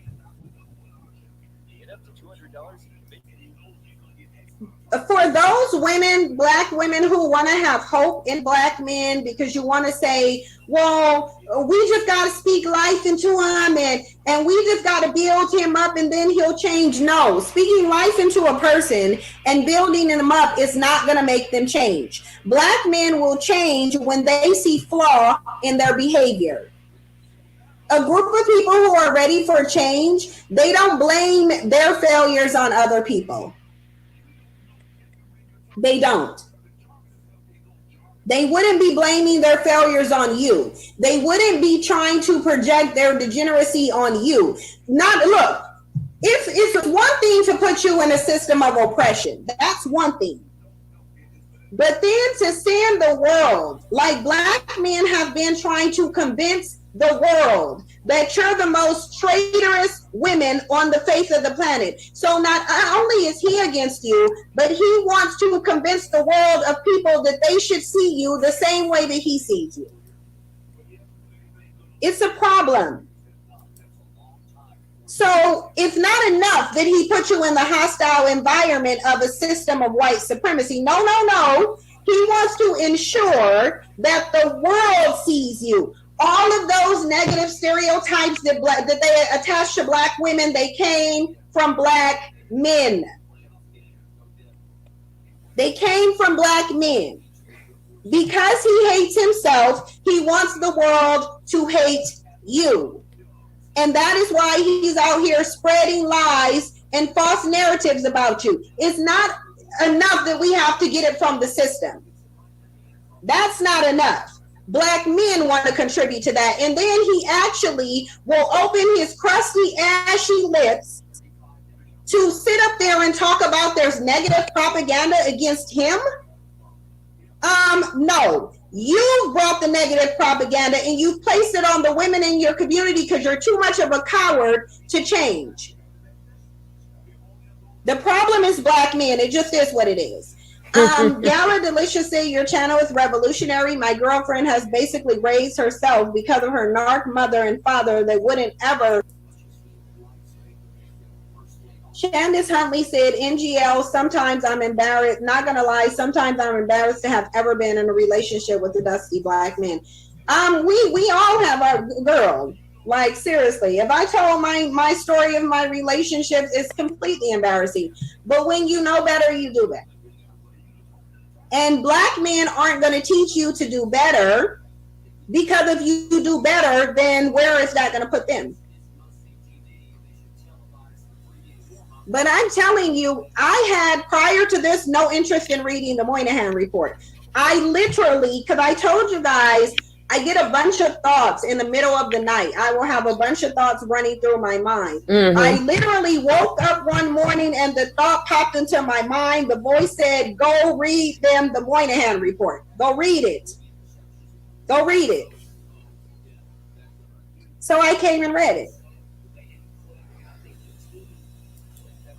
All day, every day. They don't care what men of no color think. Yes, they do. Everything that black men do and say, for the most part, is to change or attempt to change the perspective of men of no color, because those are the dominant males in society. So essentially, all they're really doing is telling you that they're failures. Black men see it as a failed matriarchy. Everybody else sees it as black men's failure to lead. Try to save him. Don't try to change his mind. Don't try to ration with him. Leave. Now, let's see who come and speak for us. I'm not going to show the whole, and we'll show the little girl later. But I want to show you how much we are disrespected is when you got Caucasian men that has to stand in for us. I'm telling you, it's gonna. You think it's a lot of but you think that they thought that we used to get mad because they went over to the other race. That shit is gonna come back and haunt our black men in their butt. Because baby, they going over there. Love who you love, though. Let me just put that in a disclosure. Love who you love. Love who you love and love them with everything. And the things that we show on this channel, another disclaimer, has nothing personally to do with me or Boss Lady. We just do commentary and report. We report and do commentary. What we show, what y'all get out of it, is what you guys get out of it. You're not hearing us saying agreeing or disagreeing. All we doing is giving our point of view, which might not agree with theirs. So don't be like, oh, they down with, no, we ain't down with nobody. But this is a channel and we report and we do commentary. So that's what me and Boss Lady does. Correct, Boss Lady? Yes, ma'am. You know how people swear for goodness. Oh, they on that woman. No, we not. We the humans fear. Uh, now tell me this is not something else. Tell me this ain't something else. Look who has to speak for us. A lot of white men won't just come out and say it. But there is that barrier. We got stereotypes on each other. We got generalizations. And a lot of times when we're not around people of a different race, we go off what we're told, what other people say.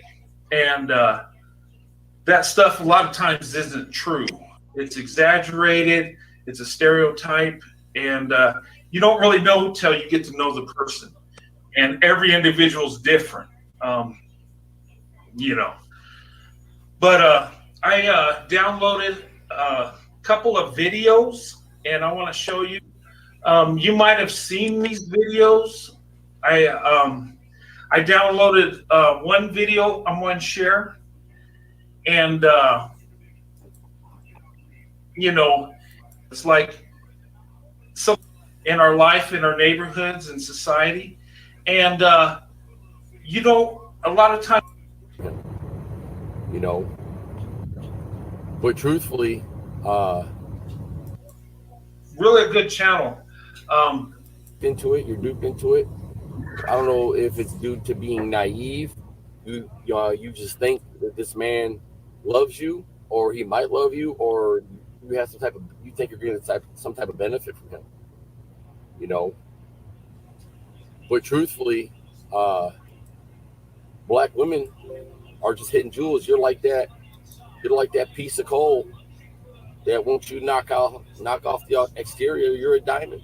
You know, you are. It's a shame when this man is showing us videos where now white men coming to our defense. And you know they always liked us anyway, right? Yeah, I know that, right? They always liked us anyway. Now they're speaking out. You That's crazy. That's why I said, yeah, wait till y'all see this video. Y'all know this. I be working hard, so I should have some good likes here. I should have likes from everybody in this room. Okay. I got shy. Y'all hitting me up with the likes. Earl that Lawrence. I don't understand. I really think that we're not going to be friends that long, Earl. So I know you're going to come in here and say something. Yeah, like just like that. Snipers! Do your job, snipers. Just time them out. Time them out. Time them out.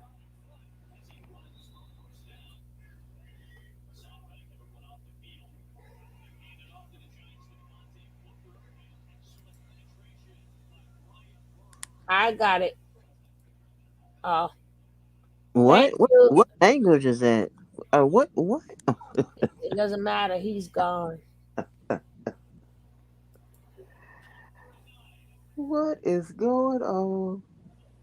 They mad because you hear now these white men is gonna calling us treasurers, hidden jewels, which they always now block them. I don't know if that's hugs and kisses, Obo. I don't know, but we don't have no time to play with these people. Hey, King Harlem. Hey, Miss Lee. Yup. Hello, love. You just need a good man to help bring it out. Now, I mean, my woman, since we had been together, she was a blessing to me, and I was a blessing to her. So it works both ways. It's not just I was her gift. Okay, he's talking about his wife. She's a blessing. She's a blessing to him, and you know, in turn, he's a blessing to her. I mean, it goes both ways. In a marriage, you know, us as men and then women have our roles, right? And that's what he's talking about, a blessing. When you're married, you got each other. And you're different people, but you move as one. And like the Bible says, you become like one person. And He's explaining. He keeps saying, the hidden jewel, the dime, the piece of coal. You knock out the edges, you got that diamond. Um, he's just giving his wife praise, but he's giving black women praise too, and black women deserve this because a lot of them are putting men first, and what he's talking about is some are getting duped. Some are being taken for granted, and it's sad and it's a shame. And he's explaining that, and that's the beautiful thing in it. But we'll go ahead and continue on. I want to hear some more. The turning her into what she is today, that's not even the case. I'm not even going to say that, and I'm not even trying to say that that's what you need. I'm not trying to say you need a man to make you, right? No, I'm not saying that at all. I'm saying that a good man who is there for all the right reasons can help you become and flourish what it is you desire to be, right? And for the man, it's the same way. My wife, she's Yes, he does. I'm not going to repeat myself. This disclaimer, this is not, all we do is look at videos, we report on them and do commentary on them. It has nothing to do with our personal life or our personal feelings. Okay? I'm gonna have to keep repeating it because some of y'all need to hear it. And yes, he does have a black woman. And these men here, they're putting out more videos about their love for the black woman than the black man. I'm just hearing their side of view. I've never seen these men before. I've never heard of these men before. So yes, I want to check them out, and that's what I do. And Zaddy is just, first of all, y'all too old to be using Zaddy. Y'all too old. Zaddy doesn't mean white man. Zaddy is what the youth call. That's what the youth call when we go, yes, daddy. But then they started saying, hey, daddy don't sound right. We're gonna call him Zaddy. So y'all older ones is stupid. Y'all took a children's lingo, Zaddy, and made it the white man. That's not what Zaddy means. Zaddy does not mean the white man. That means your boyfriend. That just means your boyfriend. That's it. It doesn't mean white. Just that's Zaddy. Zaddy is not the white man. See, y'all took these kids' lingo and didn't know what the hell y'all talking about.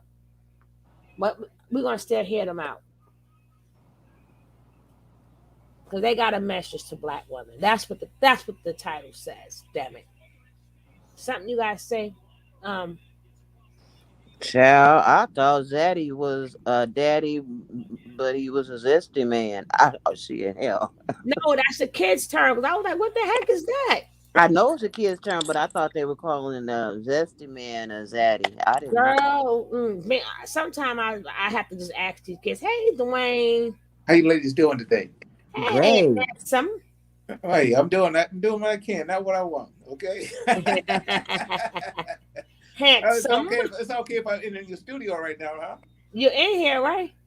Well, I mean, I did it before I asked. I mean, I'm not. People don't usually ask; they just pop their butt up in here. And if I like them, I'll let them in. This is the sugar house, baby. I can't just do you any kind People of way. People pop in, but that don't mean that don't mean you could get in. I have to allow you. Oh, okay, there you go. I'm sorry.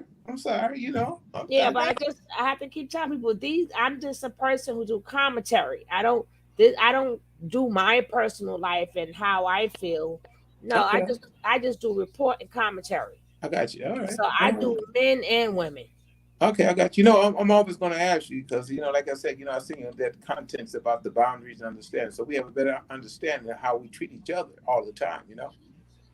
Yeah, and I like to know. I'm a type of person. I like to know how each extreme thinks. Yeah, definitely. So I have to hear. So I hear the extreme from the men. I hear the extreme from the women because.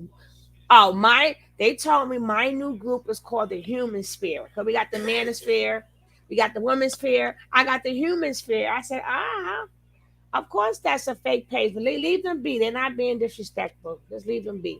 Yeah, I got you. I got you. Yeah, but like I said, I was in between work. I'm still, and I just got tired of doing numbers, so I decided to just. I enjoy your company. You know what I'm saying? It's just like, you guys are enlightening. And there's some the camaraderie I have. You know what I'm saying? It ain't like I don't want to be by myself, but like I said, I just got to a point where I'm at physically and just, I'm getting my finances together, but after I took a couple of hits on my bad decisions because I didn't know no better. And, at 55, it's just like, I don't have no ill feeling stuff, but I just know better now. You know what I'm saying? Because, if you look out there, the society as a whole, like, man, we're struggling immensely. And I did the work to be better. We all come from that same cloth and what we have to, what we experienced and what we've been through. But the thing is, you got to look at yourself and say that I want to be a better man. You have to say you want to be better. If you don't want to be better, you won't be better. That's right. Preach it. Preach it. And and I can tell you, man, the stuff I had to endure with mom. And I'm just, it's a blessing that I was able to get to this platform to reach out to us African American men to express how I feel about it, but they don't have the courage to say. Because I'm gonna tell you, I know some prominent, wealthy people, man, and I've been in their homes, and I got to put this facade to be in their presence because they're all educated and surgeons and stuff, but they love me because how I conduct myself. But I prefer to deal with our people to help enlighten our people to better us. You know what I'm saying? They see a black man and how he conduct himself and stuff, and I can enlighten them and I can pull them over and talk to them and get some revelation, and they thinking, man, and that meant the world to me because I'm winning things.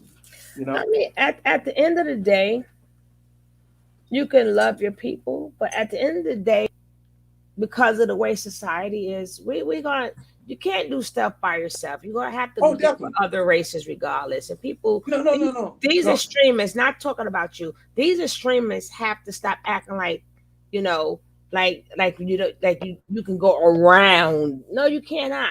Exactly. You can't. You gotta go through them.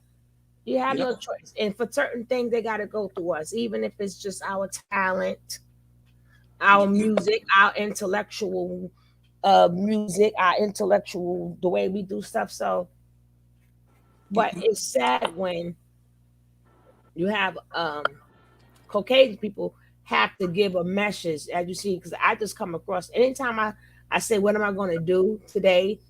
God just literally he'll put something like right there. So as I'm watching this, what my audience doesn't understand is we're both watching this for the first time. Okay.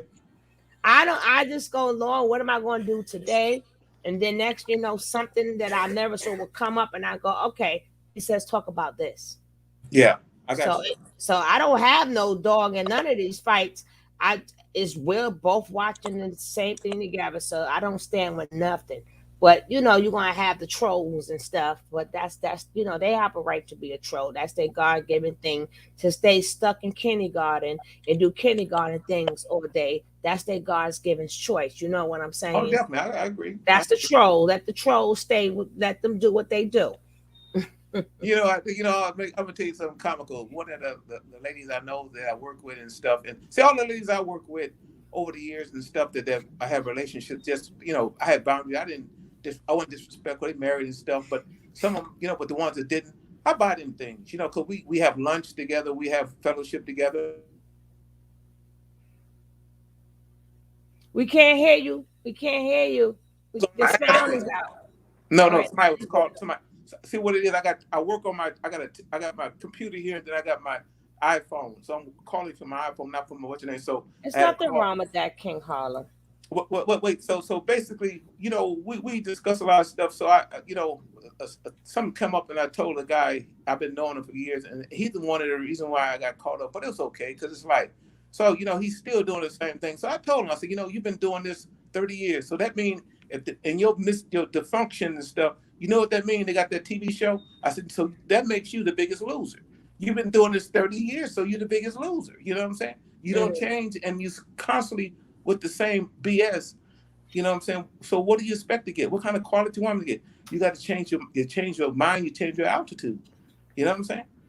Yeah. But it is what it is, though. Yeah, but it's big money into disrespecting each other. It's big definitely. money. Exactly. It's big money. You see how much money Kevin,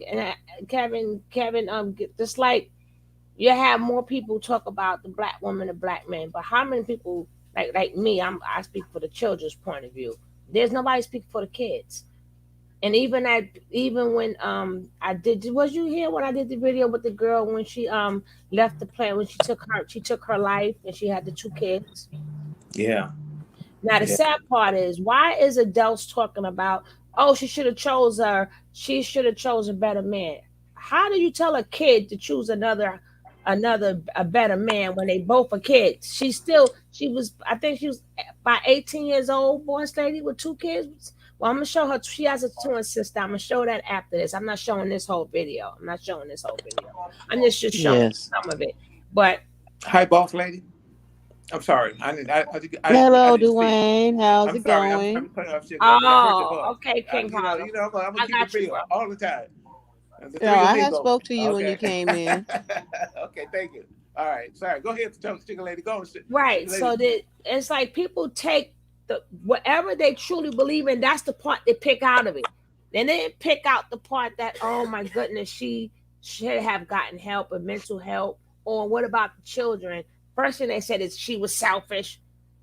Do talking about these are babies. I want to ask you a question. I'm going to cut you off, Sugar Love. So how long you guys going to be on this platform? Because I got like another hour.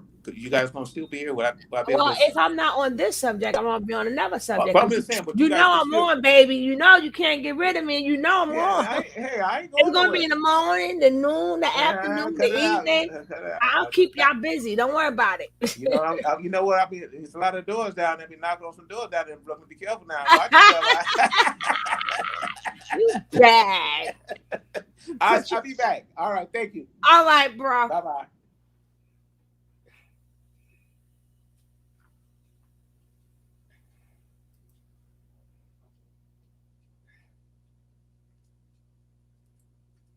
Motivated, she's driven, she has passion like fire. I swear to God she does. She'll fight for me, against me, all right? Or she'll fight against. Okay, notice what he said there. His wife's passion, she's driven.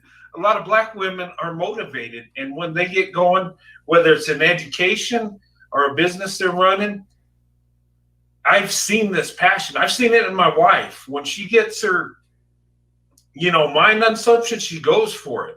And what he's saying, that she fights him to fight for him, to fight him. And I think what he's saying is she's all out for him. So in their marriage, she's fighting for him, but at times she may fight him, kind of like my wife, to maybe improve, maybe kind of push you. And it's not like a mean thing. It's just like, I don't know. It's just like she's looking out for him. And sometimes it can seem like motivating, but kind of fighting in a way. And I've done it to my wife, and I'm sure he does it to his wife. You kind of push each other, try to get the best out of each other. And, I think that's what he meant on that. But let's continue. Against me for me. So she has it, she has that fire. She has a vast amount of compassion. And if I'm in a corner, she's there. She'll all I gotta do is tag her and she'll jump in the ring without even a thought. At least he appreciates that part about us, but we'll carry on. That's the type of black women I have, and most black women are like that. Most black women will have their man's back. But man, do you have the right man? So many of you ladies are, you get with these dudes, and I don't know if you have aspirations of greatness for this guy or what it is you think he has. Look, you have to set your standards at a certain level, and it cannot be low. Okay, what he's saying is, black women need to set their standards. A lot of times you hear about black women that they're loyal, they're caring. A lot of them are. And a lot of times, they might be with a man that's not there and try to build them, try to mold them. And what he said that when he jumps in, she jumps in. Boss lady. Boss lady. Boss lady. Huh? Now I want to ask you, how do you feel about the conversation that they have? Is it okay for Caucasians? I mean, how do you feel about that? Because I don't have no feelings whatsoever, because I can't stop them from thinking the way they think, and I can't be appalled that they're saying something nice. But how do you feel that I mean, you know, if they didn't came all the way from whooping us across our back to but they still patting us always on our loved us. butt, hey, Remember, they always loved us. that's what I'm saying. They didn't came from, you know, even when they was whacking us across our back, they was still patting us on our butt. Oh, And oh yeah. yeah, so now it then came all the way full circle to where they're seeing the value of the black woman. See, they didn't see us as valuable before, but I just think that Also been controlling black. Yeah, that's what I said. That's what I was thinking too. But that's what makes them know our value also too. They've been controlling black women for ages, so it's easy for them. Well, they ain't controlling. The thing is, they're not controlling us anymore, and they really didn't really control us really back then. Their wives really controlled us, and then when we got beat and stuff by them, that's because their wives said, oh, she stole my this, or she stole my that, or she took a piece of bread. It's psychological spin they're putting on. I don't think so. They married already to their black women. What is the psychological spin? My thing is, where's our black men at? This ain't no Stockholm syndrome, so don't say that. They love us. I don't know what the hell. I ain't no Stockholm syndrome shit. Like I said, if we can't talk about like King Harlem, it's a fake Cynthia G. It's the King Harlem and me. I We're believe they having a love us. conversation here. I don't believe it's Stockholm syndrome. I believe, oh, that's Cynthia G. That's not the real Cynthia G. Oh, yeah, they love us, but like I No, said, they being sarcastic, right? She's being very oh, sarcastic. You got to catch the other. You must say catch the other thing. I told him don't. I said don't snipe her because she's being respectful. She could be sarcastic. Who gives a heck? As long as she's not disrespectful. You got to check her other messages. The psychological spin to the what max. the fuck are they doing up there? Girl, can you please watch your Oh, mouth? I'm sorry.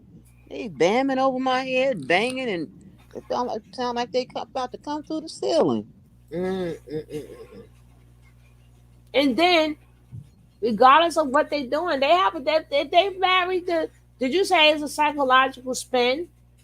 With all the football players and basketball players, and every time our golf players, and every time we make money, they always date outside the race. So is that a psychological spin too, King Harlem? I'm just asking.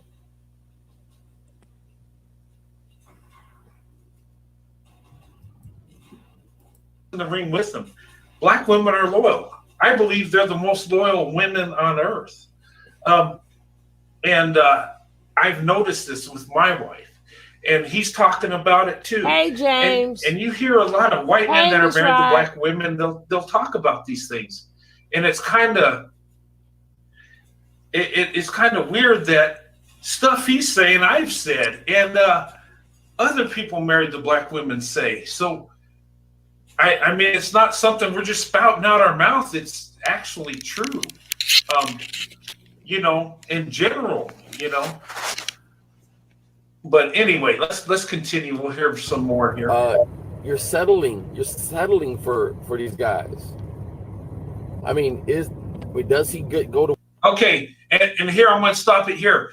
He's telling the women, black women, you're better than that. You're settling for these guys that do not deserve you. Chip says,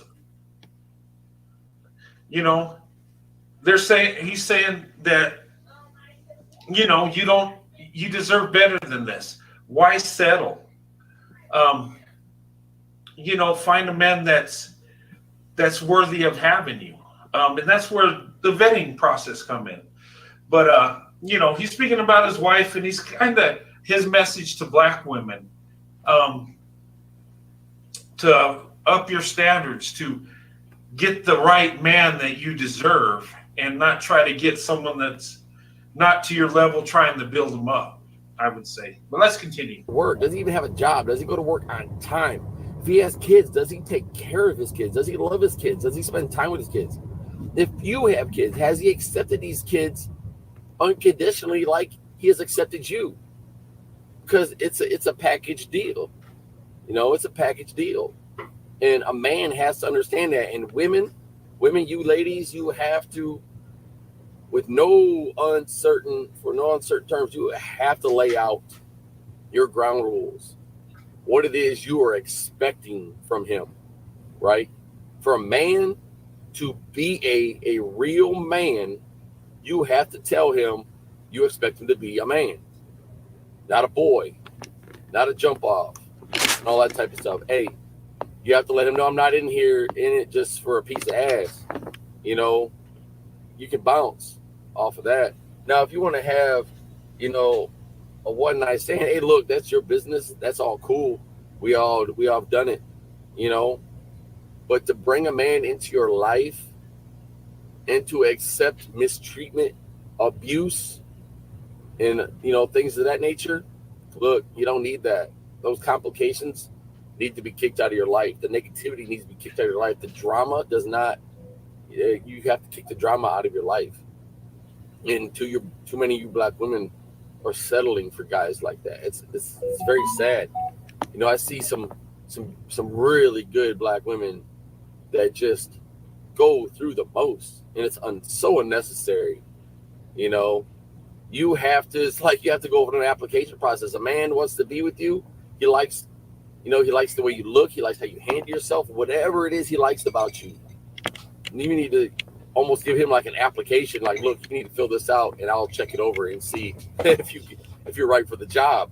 You know, unfortunately, you might have to do that. You know, because some of these dudes. Okay, what he's talking about when he says the application process. Okay, you know, maybe you'll have to do that. What he's saying, he's talking about vetting. Does he meet your standards? Is he going to be there for you? Is he loyal? Is he there just because for the desire for, just for the short-term relationship? You know, what kind of man are you dealing with? You know, that's what he's saying. When he says application, talking about vetting, you know, and you got to vet people.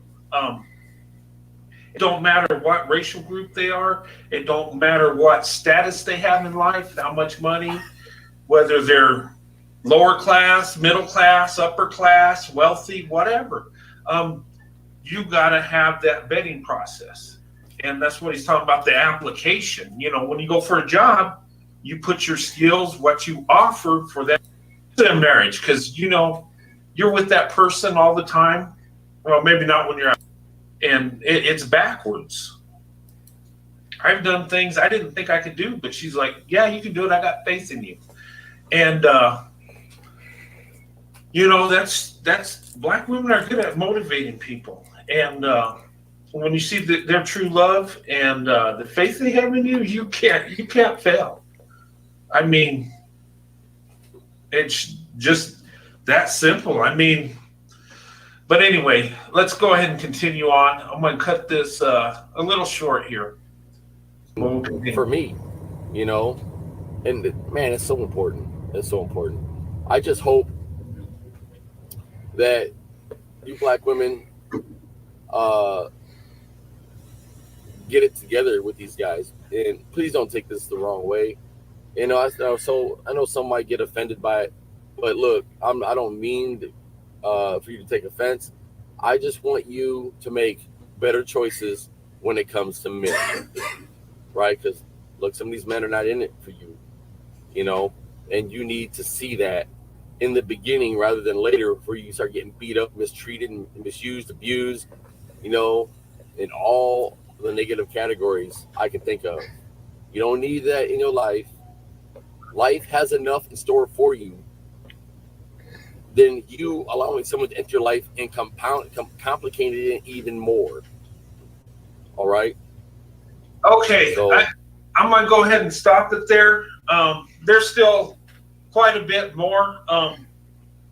This guy breaks it down, and he tells about his relationship, and he gives his wife praise, he gives black women praise, and then he's given some advice because he's seeing stuff where these women are being, taken advantage of. I told you I wasn't gonna play the whole thing. I just wanted to know is a message to black women from white men. They saying we want you back. We want you back. We want you back. That's what they're basically saying here.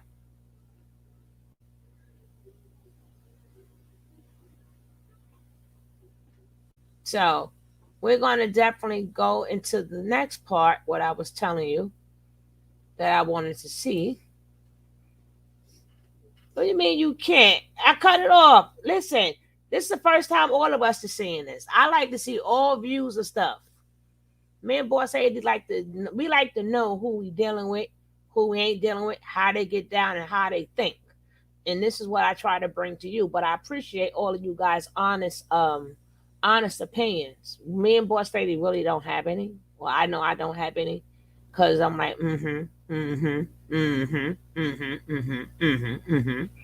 I'm a type of person. But it's a shame that it's gotten to that point. And that's the point that you could say it's psychological. I could say what I want to say. I'm just saying it's sad it's gotten to that point that we got to have other races come and speak for us. The same way you got, I done seen men from other races speak up for. He's not the first time. It's not the first time I showed men from other races speaking up for us. It's gotten to that point that when everybody know that y'all hate y'all women so much, and they have to come speak good about your women, that's the problem. No, I do not have to be neutral now, because I ain't neutral with that damn hyena. That my boss lady. I mean, not boss lady. He said I got to be neutral. I ain't neutral with that hyena chick. No, no, no. We ain't neutral with none of it. What is you No, I talking be about? We got neutral. to be neutral. Ain't No, nobody got he to be said. neutral. No, he said I have to be. He said, "Oh, he talking about me."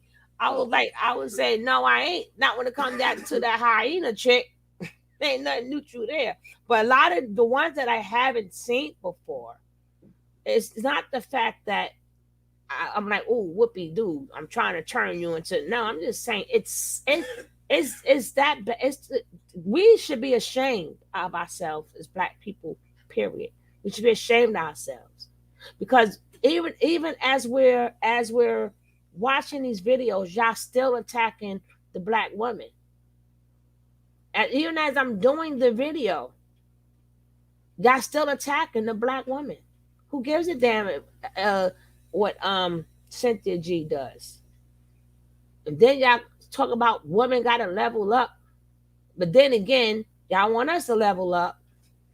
Zaddy validation is that I forgot you're a troll. I forgot not to pay you any mind. Uh, Um, this is why good brothers go get Asian females. Maybe the should speak for the good. No, women speak good of their guys all the time. So let's not even go there. You got more videos of the state of black women than what you see the state of black men. Or you go on YouTube, how many people you see speak upon the black men?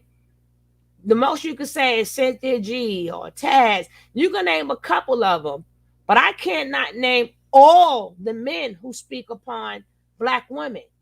That's a problem. That's a problem.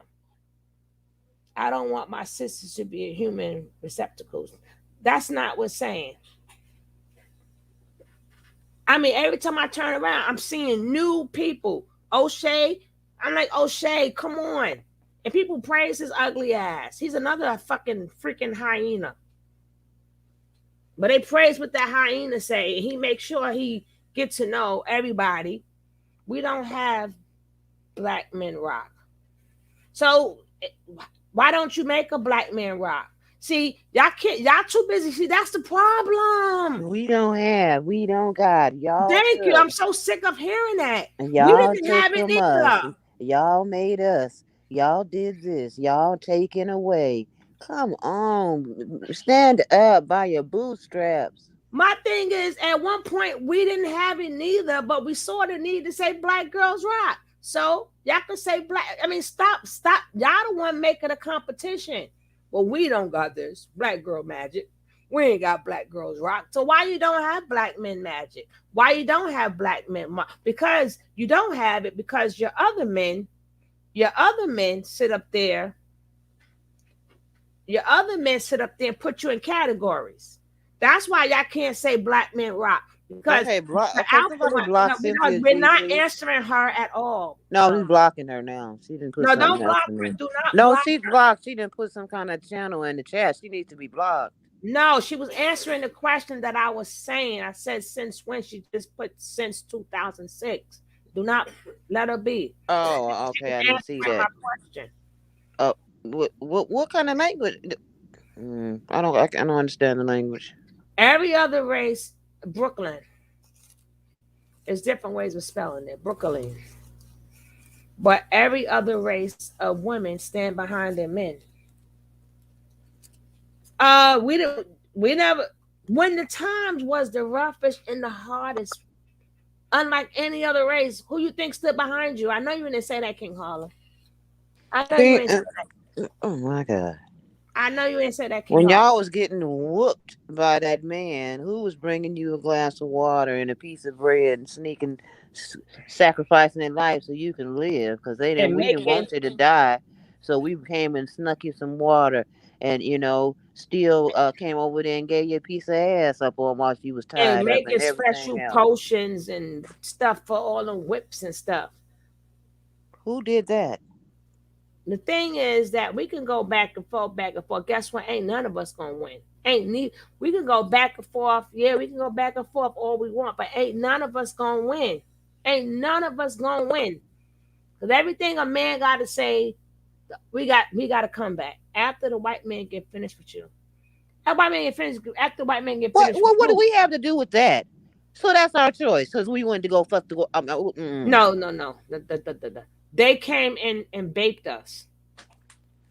So you act like that's what we had to go do before we came. Oh man, come on, you trolling today. Wow, that's where we had to go. That's where we Almost was right at. is correct. We did that. We did save a lot of their lives, though. Exactly. A We lot kept of them times. from that. Kept them from coming in there taking you or the son or somebody. Exactly. I do they got short memories. They got short memories. We already know what it is. They really mad. They really mad with the oppressor, and as usual, they're coming after us. So like God said, like Jesus said, they wanted him to go, he said, "Fear not, fear they don't mean it, or they don't mean it," something like that. And they was like, "Get him, get him, get him," and Jesus was like, "Nah."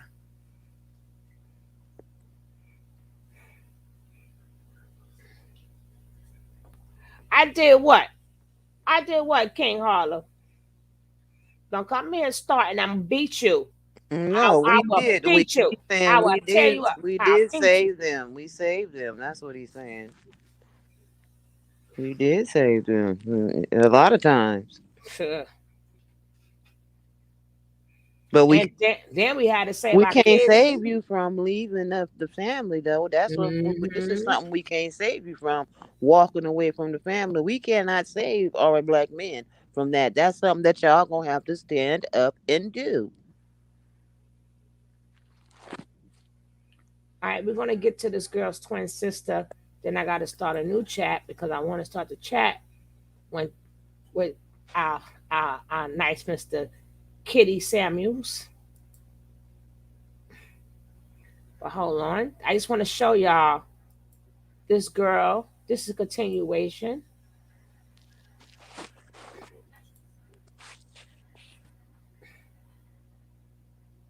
Let me see. Okay, I saw all that already. We saw that part already. Is this her or her sister? That's the sister. Isn't that something? She had a twin sister. We didn't even know.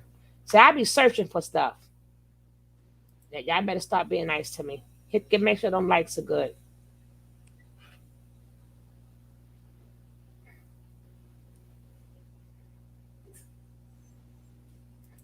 Oh goodness. And she collided head on with a man who was traveling northbound in his Ford pickup truck. That man is Travis Pittman. Travis was transported to the hospital, and his condition is unknown at the time of the That was her. accident. But Olivia was DOA from the impact. A couple of weeks before this incident, Olivia went on Facebook at night and she wrote, "Slowly losing my mind." The next morning, she wrote, "Mentally at my lowest." So Olivia, she was battling depression, overwhelmed with taking care of her kids. I saw someone applauding her for not doing anything to the kids. The woman was saying that she loved them enough to keep them safe. But wait, she crossed over the lines to the opposite lane to intentionally crash into an innocent man head on. What if that man had his wife or his kids in the car? So, no, there's no applauding going on in this situation at all. What Olivia's story is doing is giving a lot of other young mothers an opportunity to go on Facebook, and they say they can relate to her depression, the struggle with being upset and taking care of her kids as a single mom. And here's my issue. Most of these modern women today have mental issues. Women of this new age are so free, yet so unhappy. Instead of helping, going to therapy, speaking to licensed professionals, and getting clinical help, they go on social media to air out their problems. Every day. Which is nothing wrong with going to social media. What's wrong is if you don't go get help in real life. Now, if you're getting help in real life, then doing social media, at least you could talk to that with your therapist. But if you don't have a therapist, then you got to pick the right therapist. But I do think at some point in time, her family did not intervene the way they should have intervened. But the sister's going to express how she feels coming up. They are pushing the a take that out, take that word out and write it in a different way, Harlem, please. That the last thing you put, write that in a different way without that word.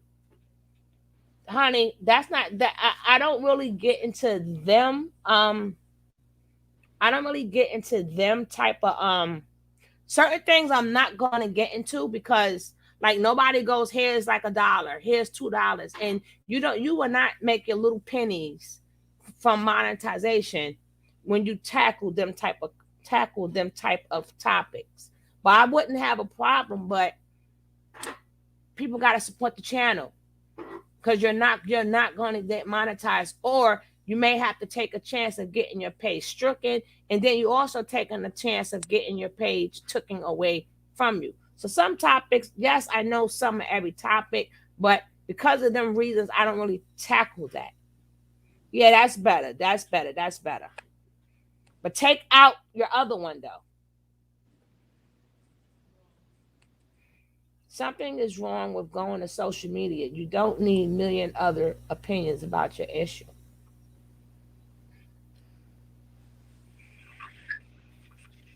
But these young people, that's the telephone to them. That's the reach out for them. They don't know how to reach out no other way. They don't. They're not gonna call But that's what somebody they up. do. Yeah, they're Yeah. not gonna call somebody up and say, "Hey, I'm having an issue." Da da da. It's easier for them to write it and put it on, the internet. Mm-hmm. Mm-hmm. Mm-hmm. Let's look at Sister Gorilla Glue. She wanted help. Boy, did she get it. Boy, did she get it.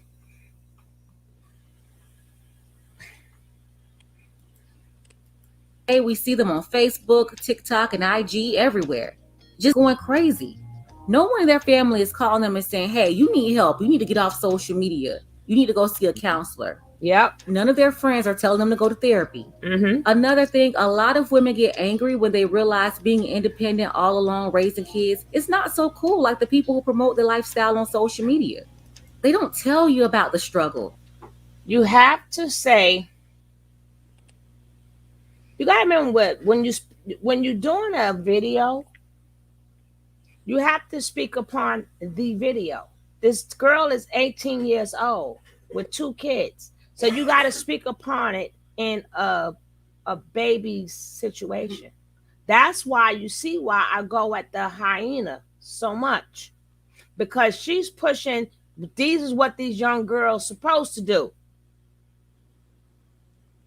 I don't even remember which video it is, boss lady, to just play that clip. I just want that clip when she says by 18 you should have 3 kids. And look what it's doing. That doesn't fit this society. Why would she even say that when that having them babies by this age does not that doesn't fit the kids in this You society. talking about your best friend? The hyena. Yeah. That's why I go at her so much, because you're setting these kids up. Is they're not. I don't understand how she said that, and then she talk about us being single parents. No, we told be married too from another 13-year-old, which she knew she meant a man. She knew she meant a grown man. Thank you. Oh, you remember her saying that, King Hall? That's why I go at her so hard, because these kids want to play their game. They want to be kids. Not like back then when you were stuck in the house. These kids ain't stuck in the house unless they want to be in the house. And if they're in the house, they want to be doing what they want to be doing in the house. They want to have they smoke, and they want to have, yeah, she's the crypt keeper. Yes, she is, King Harlem. You know how many times I was told to mind my business? I tell teenagers to not have children. Children, baby, I work with a bunch of them, and thank God none of them have never told me yet to mind my business.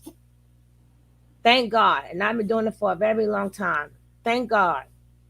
Now, is that to say I stopped them from having kids at a young age? No.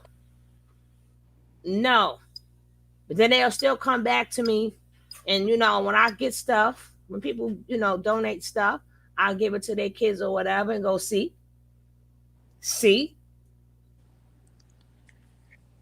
But we got to remember, we got to keep in the text and stop calling them women. They're not women. Yeah, because they're mothers, they're still babies. They're still babies. Yeah, 3 kids at 18. No way. You saw the show. I know, but that's just ridiculous. But you and him said the same thing. You and King Harlem. That's ridiculous. That's crazy. That's why I stay on that hyena's ass.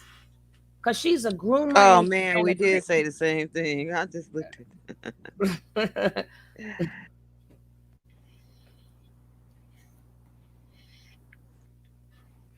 And I have worked with children from pre-K to seniors with a teen parent program, teaching them to pay attention to.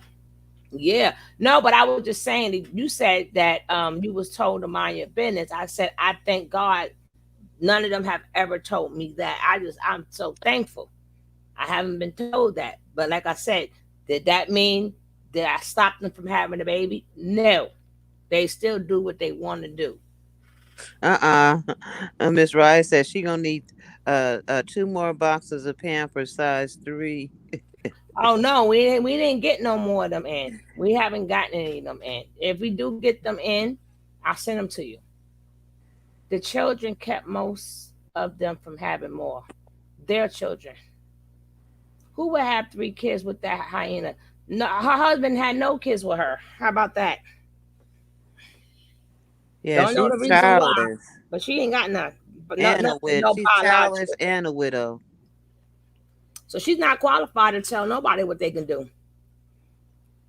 Because what if people who ain't got no kids, who she's telling to have kids, what if they got problems just like her? I'm gonna be peeing all day and night. Lord knows up to this damn tea, but I gotta drink it.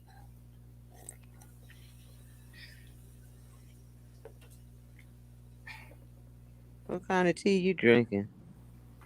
A cold tea. Tea for Uh, like colds in your throat. Then uh, I put the what you call it in the Alka Seltzer, but the one for the cold. yeah, I put that in the tea. But I need something. It's not really a cold. I just need it. It's really my sinuses. right.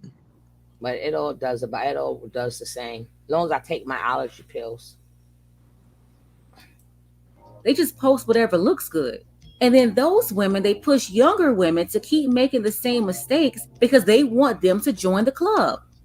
Misery. Who pushes kids to have what adult pushes kids to have kids? Are you talking about that hyena? Where is she coming from? Are you talking about that hyena and them feminist people? Is that what you? Because I know you ain't talking about us in the struggle. Us in the struggle. I don't care how bad your mama is. Them, if your mama's bad, she's not even going to say, hey, you know what, have a baby. It's just that them kids from the actions of their parents being terrible, they go and make a baby. But the worst mama don't say, you know what, go have a baby. So she's talking about them hyena people. I don't know where she talking about that because there's not. I know they're not teaching that in the schools and the kids and the teenagers and things that's going on around me. And I have teenagers, and they is not even worried about looking at a girl talking about having a baby. The They will. kind of tea that empties your bladder. Be quiet, Kendall. She makes me want to sing Miss Silly Blues. You know what? She said to tell you that I got over 10,000 tea bags. Wow. I might do. I got some of every. I'm telling you, whatever tea you could think of, believe me, I have it. I believe it. From the early grade to this to that. I, I mean, literally. But I'm a coffee drinker, so a lot of that tea I drink is needed. But I just Did you love. just make up another word, literary? Yeah, I know it's literary. Literary. She just made up another word, y'all. Don't it sound cute? Literary. Okay. Okay, it has been shown that 90% of single parent moms don't say have a baby, but they force their. I don't know. I don't know. I don't know. Because sometimes when we speak upon stuff, we also got to remember it doesn't go for all kids because the way what goes on in New York doesn't necessarily goes on in Mississippi, even though it's the same type of problems, but the way they do stuff in each different state will be different. But it's the same outcome, but it's still done differently. Tony, is Jesse Jackson's daughter smiling, making words? Oh gosh. Let's finish with this because y'all being not nice. And they push younger women to keep making the same mistakes because they want them to join the club. Misery loves company.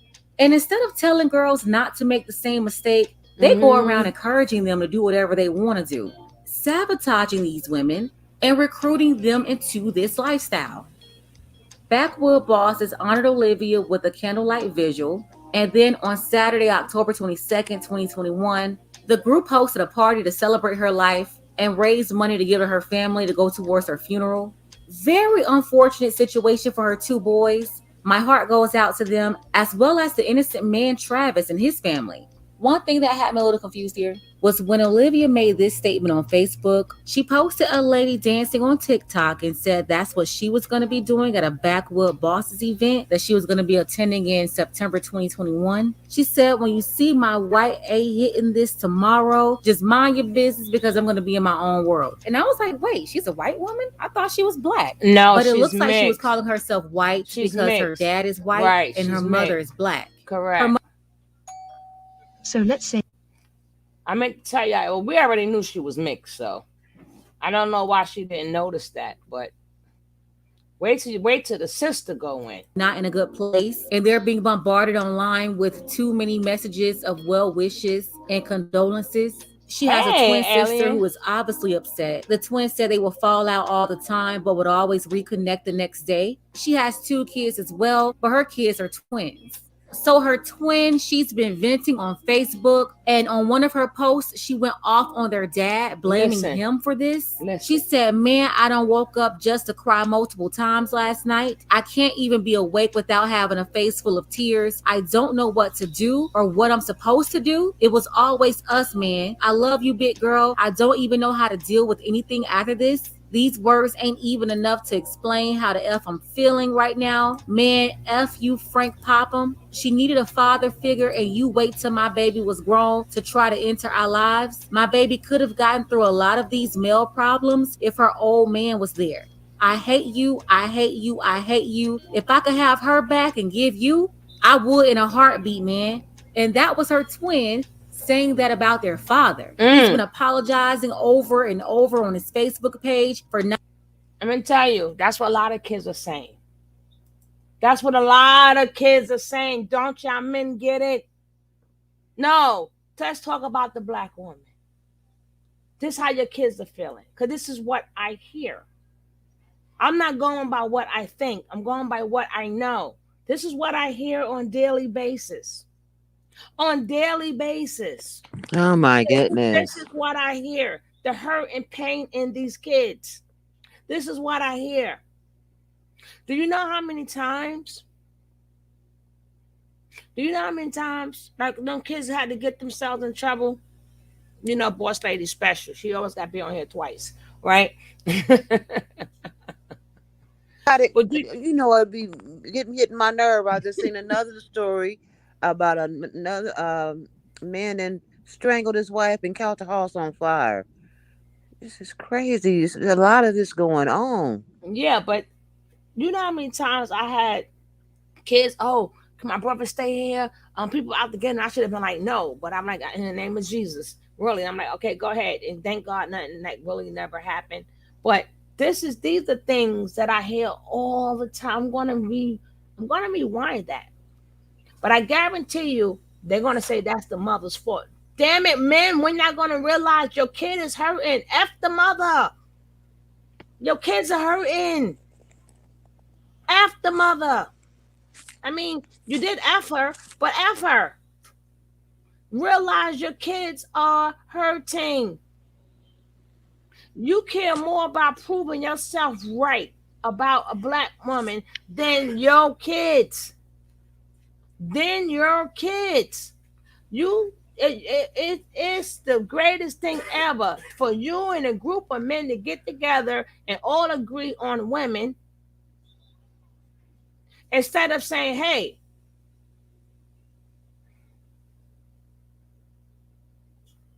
your black female lawyer dies in Atlanta by her boyfriend.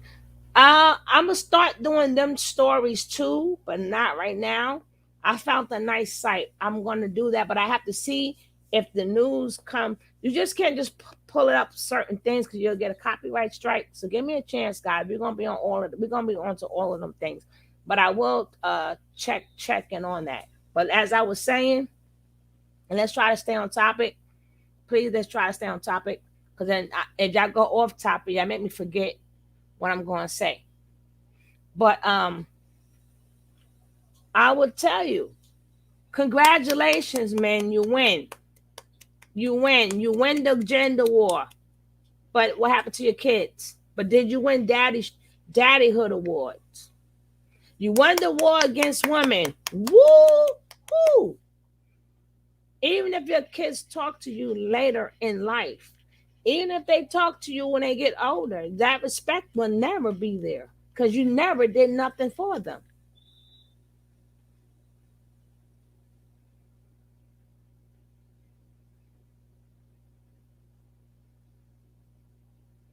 That is crazy. I just had to, let me see, I just had to my relative, the same thing. Your children is qualified to tell you how they should have been raised. Now that you know how they feel, show them consistency. They will come around.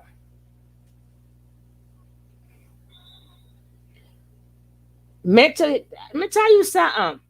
How can that take place? How can you mentally poison somebody if you're around?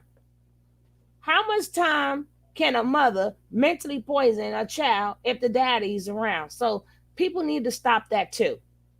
You people need to stop that. Y'all make it like these kids are dumb. Y'all think these kids don't know the mofo ain't there? Y'all think the kids don't the time that he do spend with the kids, you think the kids don't know it's not quality time? When you taking them from house to house to see this person or see this sibling or see they see how many women you done had. They were damn, how many women you got? I want to spend this time with you. You think these kids are stupid? You gonna blame that on mentally poisoned? No, these men come, they see it, they know where they daddy at. No, they not mentally poisoned. Where the father? The father should be the antidote. The father is always the antidote. So if they're mentally poisoned, that means the father wasn't there to be the antidote. Because a mother could, what I have learned, a mother could say anything she want to say. If that dad is there, that child knows that. And you know what the child want to say to the father? She crazy. She always beefing. And then they're gonna laugh about it and go about their business. I've seen both sides of the token. I've seen women try to be poison their kids, but daddy was around, so it didn't work.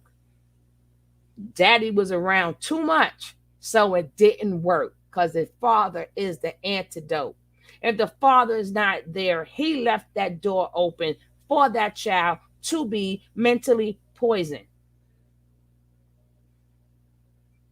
He did that because he didn't want to deal with her.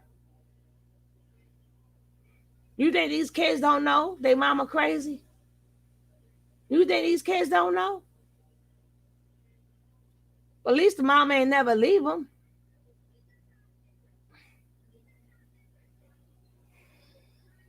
How you gonna mentally poison somebody if the father's taking care of your needs? Yo, I know here's your allowance.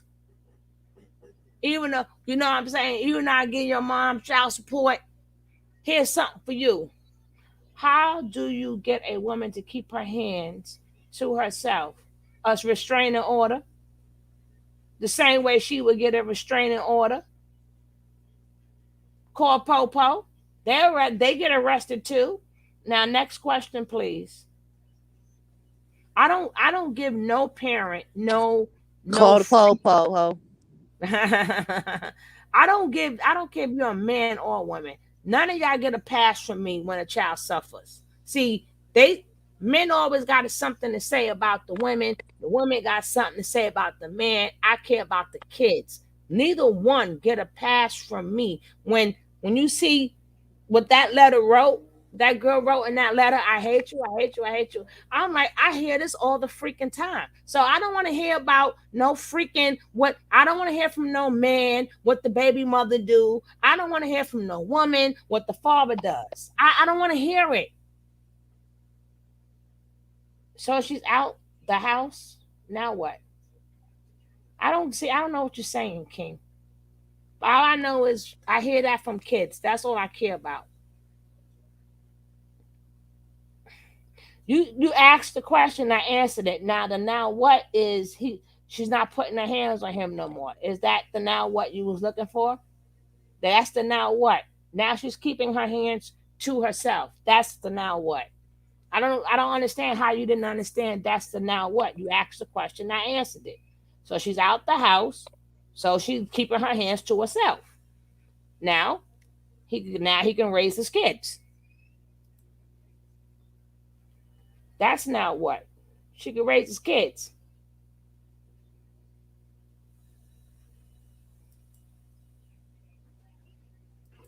So her twin, she's been venting on Facebook, and on one of her posts, she went off on their dad, blaming him for this. She said, "Man, I done woke up just to cry multiple times last night. I can't even be awake without having a face full of tears. I don't know what to do or what I'm supposed to do. It was always us, man. I love you, big girl. I don't even know how to deal with anything after this. These words ain't even enough to explain how the F I'm feeling right now. Man, F you, Frank Popham. She needed a father figure, and you wait till my baby was grown to try to enter our lives. My baby could have gotten through a lot of these male problems if her old man was there. I hate you, I hate you, I hate you. If I could have her back and give you, I would in a heartbeat, man."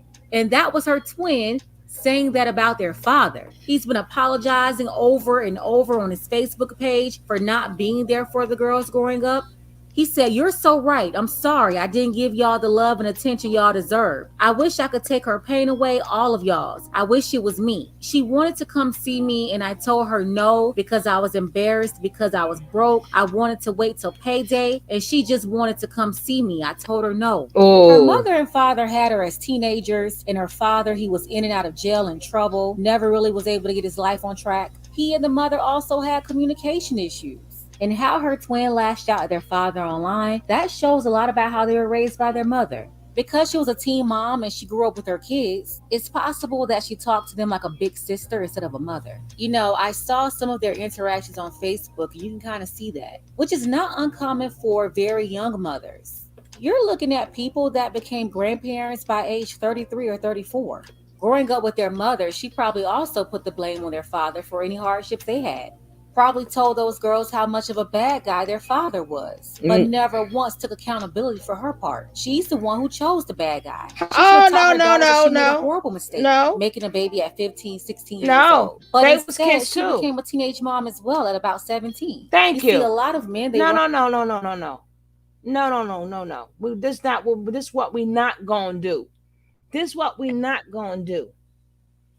What we not gonna do is blame kids for. You can't pick the right man when you're a child. Okay? Yeah, because they are fully adults now. But at 16, 17, and 18, you cannot pick the right child. And then to tell your kids not to do this and not to do that, they're going to do it anyway. And stop acting like we don't know this already. Like everybody's supposed to be like, "Oh, well, put your see-through glasses on and you pick the right one." These are all fucking kids. What part y'all don't get? These are kids. These are kids. What is the right one to pick? They're gonna pick what's around them. They're gonna pick who says you're cute. They're gonna pick who say, "I love your smile." That's who they're gonna pick. And it's not the mother problem. It's not the mother's fault because she didn't pick the right kid because she was a kid too. So the kids having kids and kids having kids. The point is, what do you do afterwards? That's the point. What do you do afterwards? You raise your kids the best of your ability. And then you go seek help or seek therapy or some type of mental thing. But this is going down and it's not going to stop. It's not going to stop at all. Because the young folks ain't watching us. The young folks ain't listening to us. All these things that we doing on YouTube, they got their own YouTube channel. And they got their own bull crap that they watch. We got our music, they got their music. So we doing these videos. The people who really needs the message is not getting it. Unless you is boots on the ground. If you're not boots on the ground and literally out there talking to these kids, even if you say one, you do your job is done. But you could be intelligent, you could say whatever you want to say. You is not going to stop teenage pregnancy. Because teenage pregnancy been here since day one. Teenage pregnancy been here since way back in the Bible. It's always been teenage pregnancy. Ain't gonna stop that. Once the child is here, that's when the village have to, either you have to get a village or I don't know. That's the question. What do you do? How do you know how to be a mom? She got, as you see, she has her own apartment. As you see that, they did not see what she was saying enough to come get the kids and stay with her. Somebody could have stayed, her sister or somebody could have took the kids, and then somebody could have stayed in the house with her for a couple of days or a couple of nights. I know a couple of friends I had to do that with. When I seen they started acting up like that, I just went over there and just stayed and we talked. I tell my boys, ask them girls, where's their fathers? Check how they talk to their fathers. Check out the mother talks to their father. That's how they're going to do you. Children talk about their dad.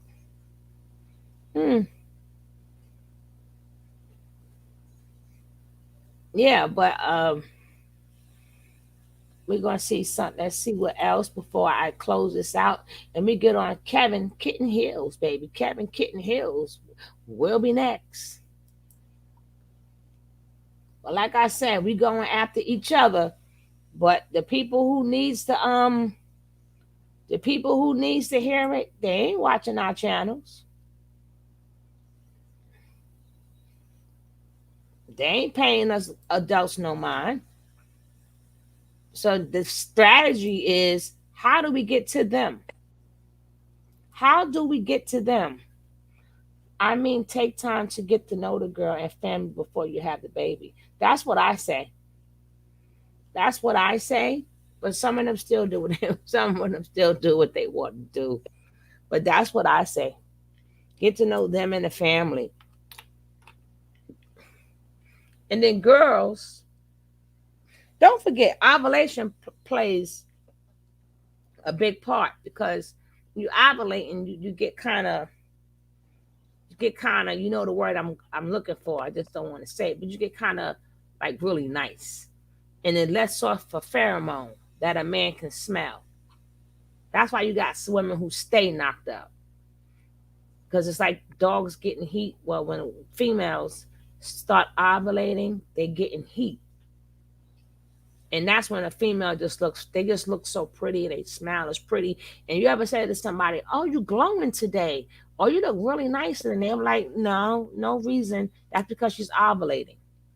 And she lets off these pheromones. And the pheromones, them boys, do, ding, ding, ding, ding, ding.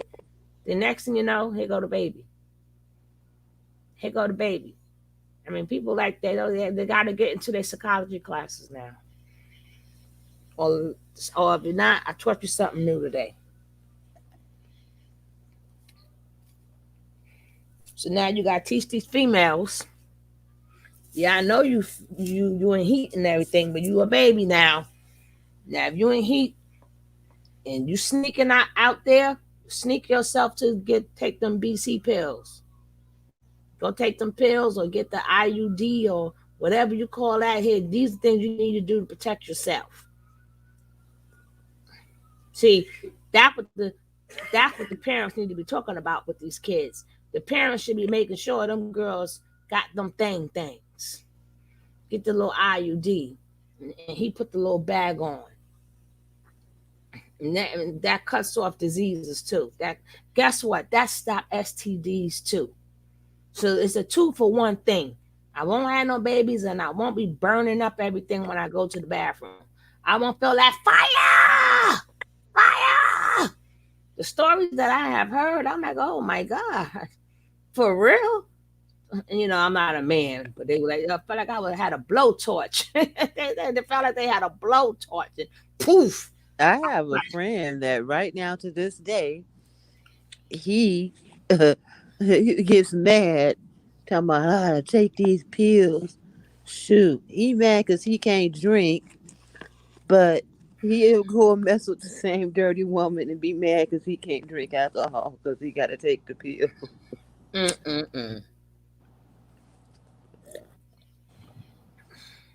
instead of being mad at the girl that burned them.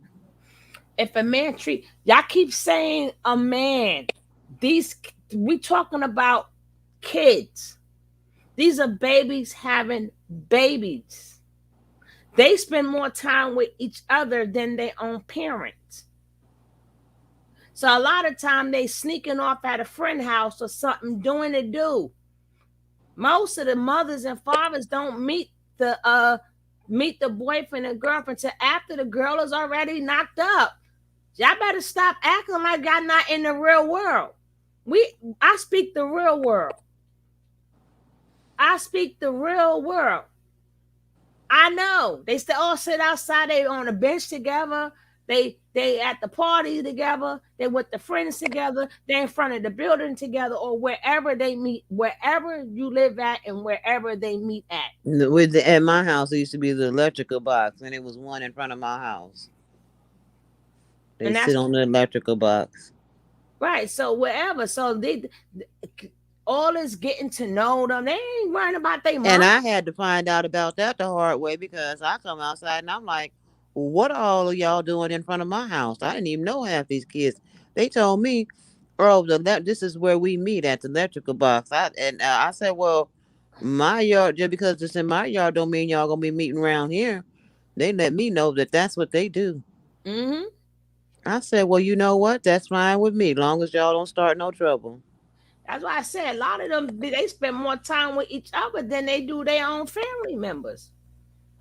So we could say if a man treat, but we ain't talking about that. People got to remember we're not talking about grown people. We're talking about kids, and a lot of these videos, what we are talking about is kids having kids, and we keep putting them in the adult category when they're not adults. They think they're adults because they done had a piece, but they don't know what life is about. They do not know what life is about. And anytime you think I'm lying, you can go check the statistics yourself. You can go check statistics yourself. Go see how many adult people having babies compared to teenagers that's having babies. Go check the statistics. Some of them got good mothers, some of them don't. But at that point, they don't really care. They don't care, and I don't care what color you are neither. Some of them play sports and they meet up, they play sports together, and after the game is, they still meeting up after the game. And if they not that, now it's even worse. They still ain't paying mama no mind. They on the game, or they on they on their phone. They doing FaceTime. They doing everything but paying their mama mind. So what do you mean how they treat their mama? They barely say hi and goodbye to their mama and shit. They barely get a chance to say hi and bye because they so into you. See, teenagers they are into their whoever they into till they get older and like, listen, I think you better. But let's get on to Kevin Kittles. Kevin Kittles, I will be going out and coming right back in. Thank you guys for being here. Let's get into Kevin Kittles, what he had to say. Kevin Kittles. That's what they call him, not me.